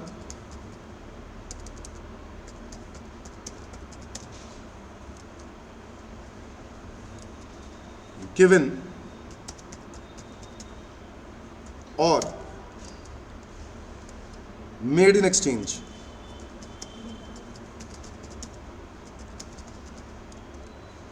made in exchange।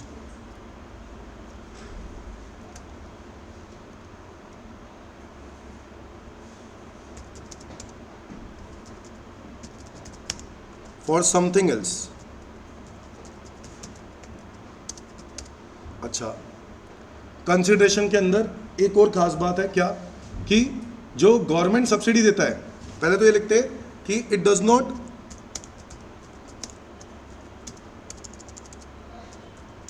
Always received from recipient. जरूरी नहीं है कि रेसिपिएंट से ही मिले। और क्या लिखोगे कि सब्सिडी फ्रॉम सेंट्रल गवर्नमेंट या state government is not consideration.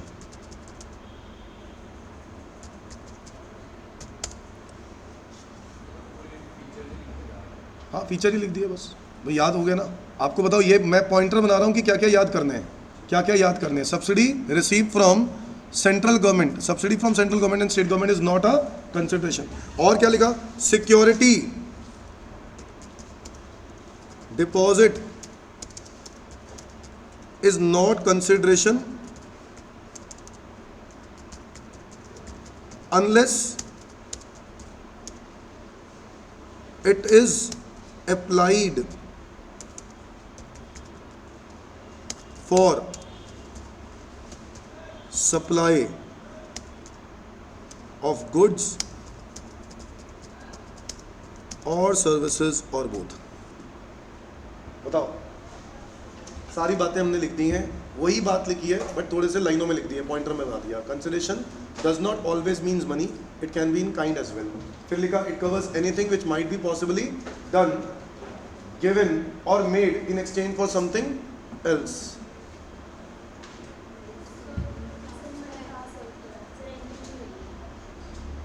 भाई ये बात कर लो, फिर ये बात ना कर लो, आप आज ही कर लो चाहे, क्योंकि मैं भी जाने नहीं दूंगा जब तक क्लास खत्म नहीं होगी। ये बात कर लो, मेरे पॉइंट ऑफ व्यू से भी मेरा भी कुछ तरीका है, मैं ऐसे चलता ही नहीं। या तो मैं बैच बीच में छोड़ दूंगा, ऐसा चलता रहा तो कोई और टीचर आएगा फिर उसके मेरा, यही हो सकता है। जो आपको रेगुलरली क्लासेस चाहिए वो भी एक प्रॉब्लम है, तो मेरे लिए भी एक तरीका है, मेरा भी ये तरीका नहीं है। मैं भी ऐसा कराना नहीं चाहता था बट मेरी भी मजबूरी है। बीच में थोड़ा ना, मैं बीच में से रोक दो, जो चल रहा है वो तो कंटेंट खत्म करना है ना। आप बात कर लो चाहे कि सर ने भी ऐसे ही बोला था, अब बताओ क्या करें। अब उनकी सुन लो या मेरी सुन लो, कोई एक की सुनेंगे। आप तो फंस गए, आपकी कोई गलती नहीं है, आप तो मैनेजमेंट को बोलोगे ना यार ये बात कि ये ऐसा हो रहा है, अब बताओ क्या करें। आपकी कोई गलती नहीं है इसमें, आपके ऊपर दोष नहीं है, बट आपको ये बात करनी पड़ेगी। अभी टाइम क्या हुआ, पूरे 11 बज गए। अभी तो जाओ जाओ, कोई बात नहीं, जाओ। अरे जाओ, मजाक नहीं कर रहा हूं।